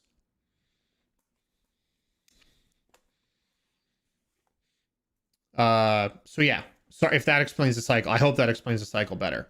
The planets don't die. I mean, as evidenced by the fact that the Chancellor has been collecting these old runes and scribbles and markings that are remnants of the OG Deluvian days. So the Deluvians didn't do the resetting, the AI did. Then the Deluvians just repopulate everything. Bingo bango. Yeah, the AI just kills everybody in one form or another. You know, it's not always nukes, it's not always something like that, but the AI always kills organic life. And it's the Deluvian who are pretty much omnipotent telekinetic beings. They go, we want more life, and they restart that process. So like the home worlds for all these races were picked by the Deluvian and be like, all right, I want a new species here, and a new species here, and blah blah blah. And so like the Brax were birthed on Curtin Kale. My memory is rock solid tonight. Because the Deluvian influenced that birth. This one stream has more info than the entire wiki. There's a wiki? How they're not a billion AI around at this point? Because adaptive innovations, or whatever you want to call, like whatever the being that adaptive innovations has become, has always prevented them. Was there a reason the gods can only talk at the same time? What were some of the things being said by the other ones you were talking to Lucky? If you plan, there was a reason. Gosh, there was a reason. I know there was. I don't remember off the top of my head though, and I apologize. Are they new species every time? I think so. I think that's just kind of like where my brain went, was like almost like, oh, this was kind of fun. Like this species entertained us, or was interesting, or something like that. But then they like try out a different species with different personality traits and different like biological compositions. Be like, let's see how this race does. Kind of like Outer Wilds, where it's like, oh, these guys are four-eyed aliens, or four-eyed, like kind of like fish people. Not fish people, I don't know, they're just kind of like rubbery aliens. But the new species that formed are like, they're like insectoids, but with legs that bend backwards, and it's just kind of like whatever they decide. I realize that this is like a fundamental aspect of the story of Volume 2, but I apologize for not knowing all of the like specifics off the top of my head. Again, someone pointed out last edit was March 12th, 2020.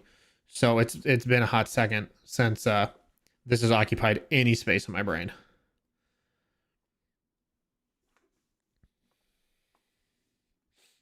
Oh, my nose is getting congested. I'm a simple man. I hear fish people. I go on rapid.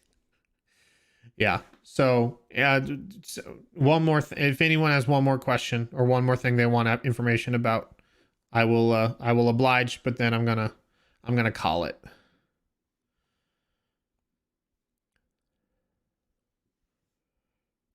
How's the tooth? My stitches are gone, so that feels pretty good. I think they entered a contract where if one of them can only talk, all of them do, so none of them could overpower the others. Oh yeah.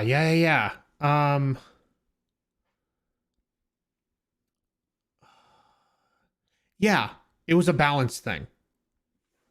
I don't remember specifically that. Like, that's very interesting. But that definitely rings a bell. It was a balance thing. I'll look into it. I'll look into it when off stream. Oh, what's the gourmand? Can you use it in a sentence?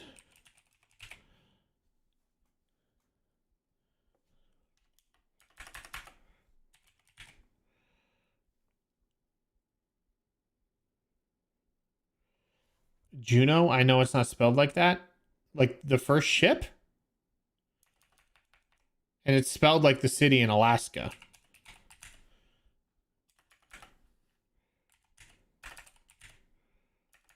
Oh. Oh, did you study the gourmand? I'm pretty sure I just made that up on the spot.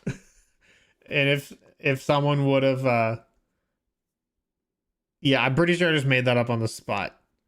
And if they would have asked more about it, I would have fleshed it out more. But it was just like a throwaway line. Because I like, again, looking at my process, most of the people they meet are randomly generated in my brain and at the time of meeting. You know, obviously key important characters established have backstories and a purpose and motivations all of their own. But a lot of people, yeah, a lot of people were pretty much just made up on the spot. Oh, yeah. Okay. Juno, in the Pearl. PNMV Juno. Yeah. So that was a thing where, oh, Dan has to love this. That was a thing where I put it down there as like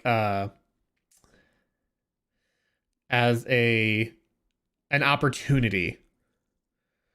Like the idea was at the end of volume 2, the group would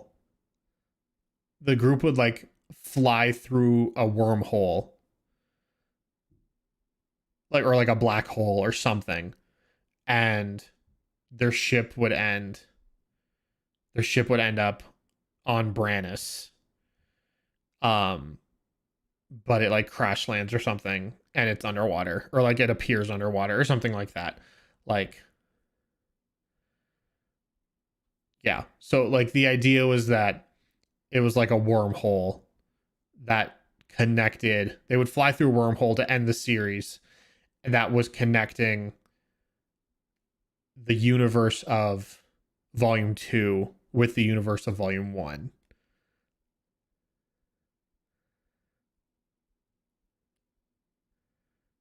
The heck was the iguana? The iguana was going to be the cargo they were hauling. Like they were going to go do a job where they were delivering crates of iguanas to like a local zoo or something like that. And so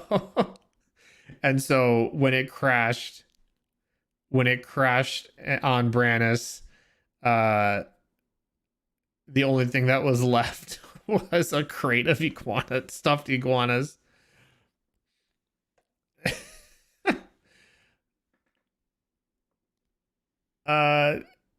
Well, okay. Did I lie to you? Yes, because I was always leaving that option on the table for the ending of volume 2. I was always leaving them flying through a wormhole or a black hole as a possibility in my back pocket. So kind of like the epilogue of volume 1 where it's like they go out on one last adventure. That was kind of like my up my sleeve of just being like, all right, maybe at the end when they've accomplished everything there's to accomplish, their final mission is to go someplace wholly new and wholly uncharted and see what happens.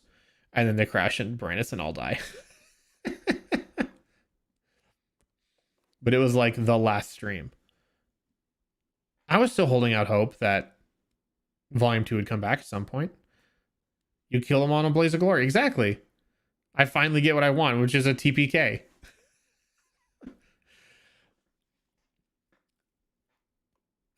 Was it when the player characters all meet? Yeah, sure. Yeah, what you don't know is they crash landed in Brannis only mere hours before the volume 1 characters get there. I don't know. No, I'm just making that up. If I said it on the last stream, I don't know. Like, that was always my intent.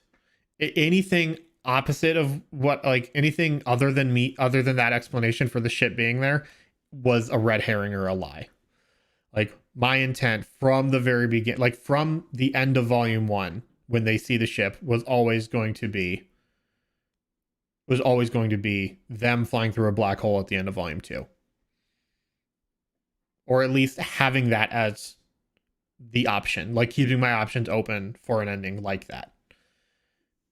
If a situation would have arose that made more or better narrative sense for closure, I would have done that. But I always just liked having that as an option. You were waiting for the graphic novel still? Maybe, yeah. Like, well, and just like, again, when we were doing those like clip show episodes and just like recalling old scenes from Sneak Attack, we were doing that with the intent of coming back and doing regular episodes. It was just content to fill the space while we couldn't meet. We never expected for that to be how the show ended. You did a good lie at some point? Probably. Very likely.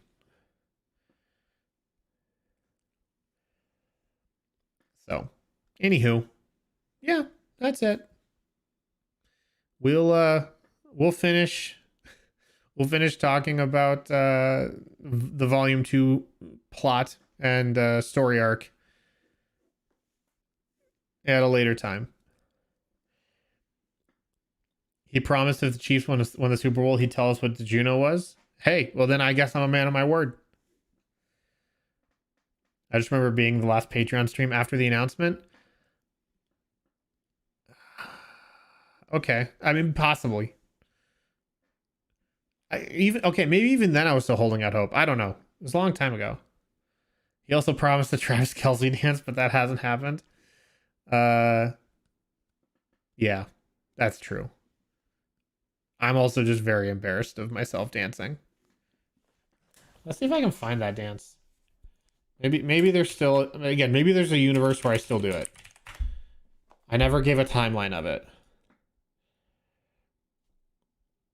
Oh boy. Whatever. Travis Kelce Dance Packers. Yeah, here it is. It's like first try. Is there quality options? So great. Bro, now that you're on YouTube, can we bring back song times or is it still illegal? I think it's still illegal. Whoops.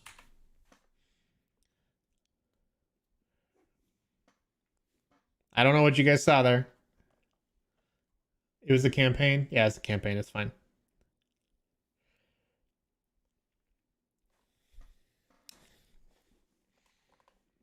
This whole stream's going to be TOS. And that is Marbles. Oh, Marbles when? We can do Marbles next stream. We can do next stream. The graphic novel is still on the table at that point. That's a good point. The graphic novel, I think, was rolling around in my brain. That idea was rolling around in my brain pretty early on in the pandemic. Like, once the pandemic started. As just like a, ripcord, pull it in case of emergency parachute option. We got to do it on Twitch. Oh, that's right. It's called Marbles on Stream because it links your Twitch account. I'll have to see if Marbles supports YouTube. I'll have to see. Anywho. Well, you know what would be funny? I bet what we could do, because all you need to do is comment on it, like in the chat of whatever streamer. I wonder if you don't even have to be live, because chats are always available even when the streamer is not live. So I wonder if we could all just like chat exclamation point play on the on my Twitch page to get us into marbles. To get us into marbles, and then play that on YouTube. That'd be interesting. Anywho, yeah, that's gonna be it. Appreciate you guys. Thank you for indulging me. I didn't get on the stream planning to talk about Volume 2 or Sneak Attack at Large, or you know, me being depressed about D&D, but like I really do appreciate you all tuning in and listening and asking questions and being generally interested in it. And yeah, it was a good time. So thanks for that catharsis. Anywho, yeah, we'll do it again. We got a long ways to go, but we'll get there. So have a great night. Have a great rest of your week. If you're not in the Discord, hop in the Discord. I'm sure you all have the link to it, even though because the Twitch the chat bot won't work. But yeah, hop in the Discord so you can get alerted when I go live next, and we'll keep talking about this, and it'll be a good time. And then who knows, maybe we'll play Deathloop again. Who knows? Probably play Deathloop again at some point. All right, have a good night. Oops, wrong click. There you are. Have a great week. Buckle up. Take your vitamins. Tell your parents you love them. They don't hear it enough, and you don't say it enough. Love you all. Appreciate you all. Talk to you soon.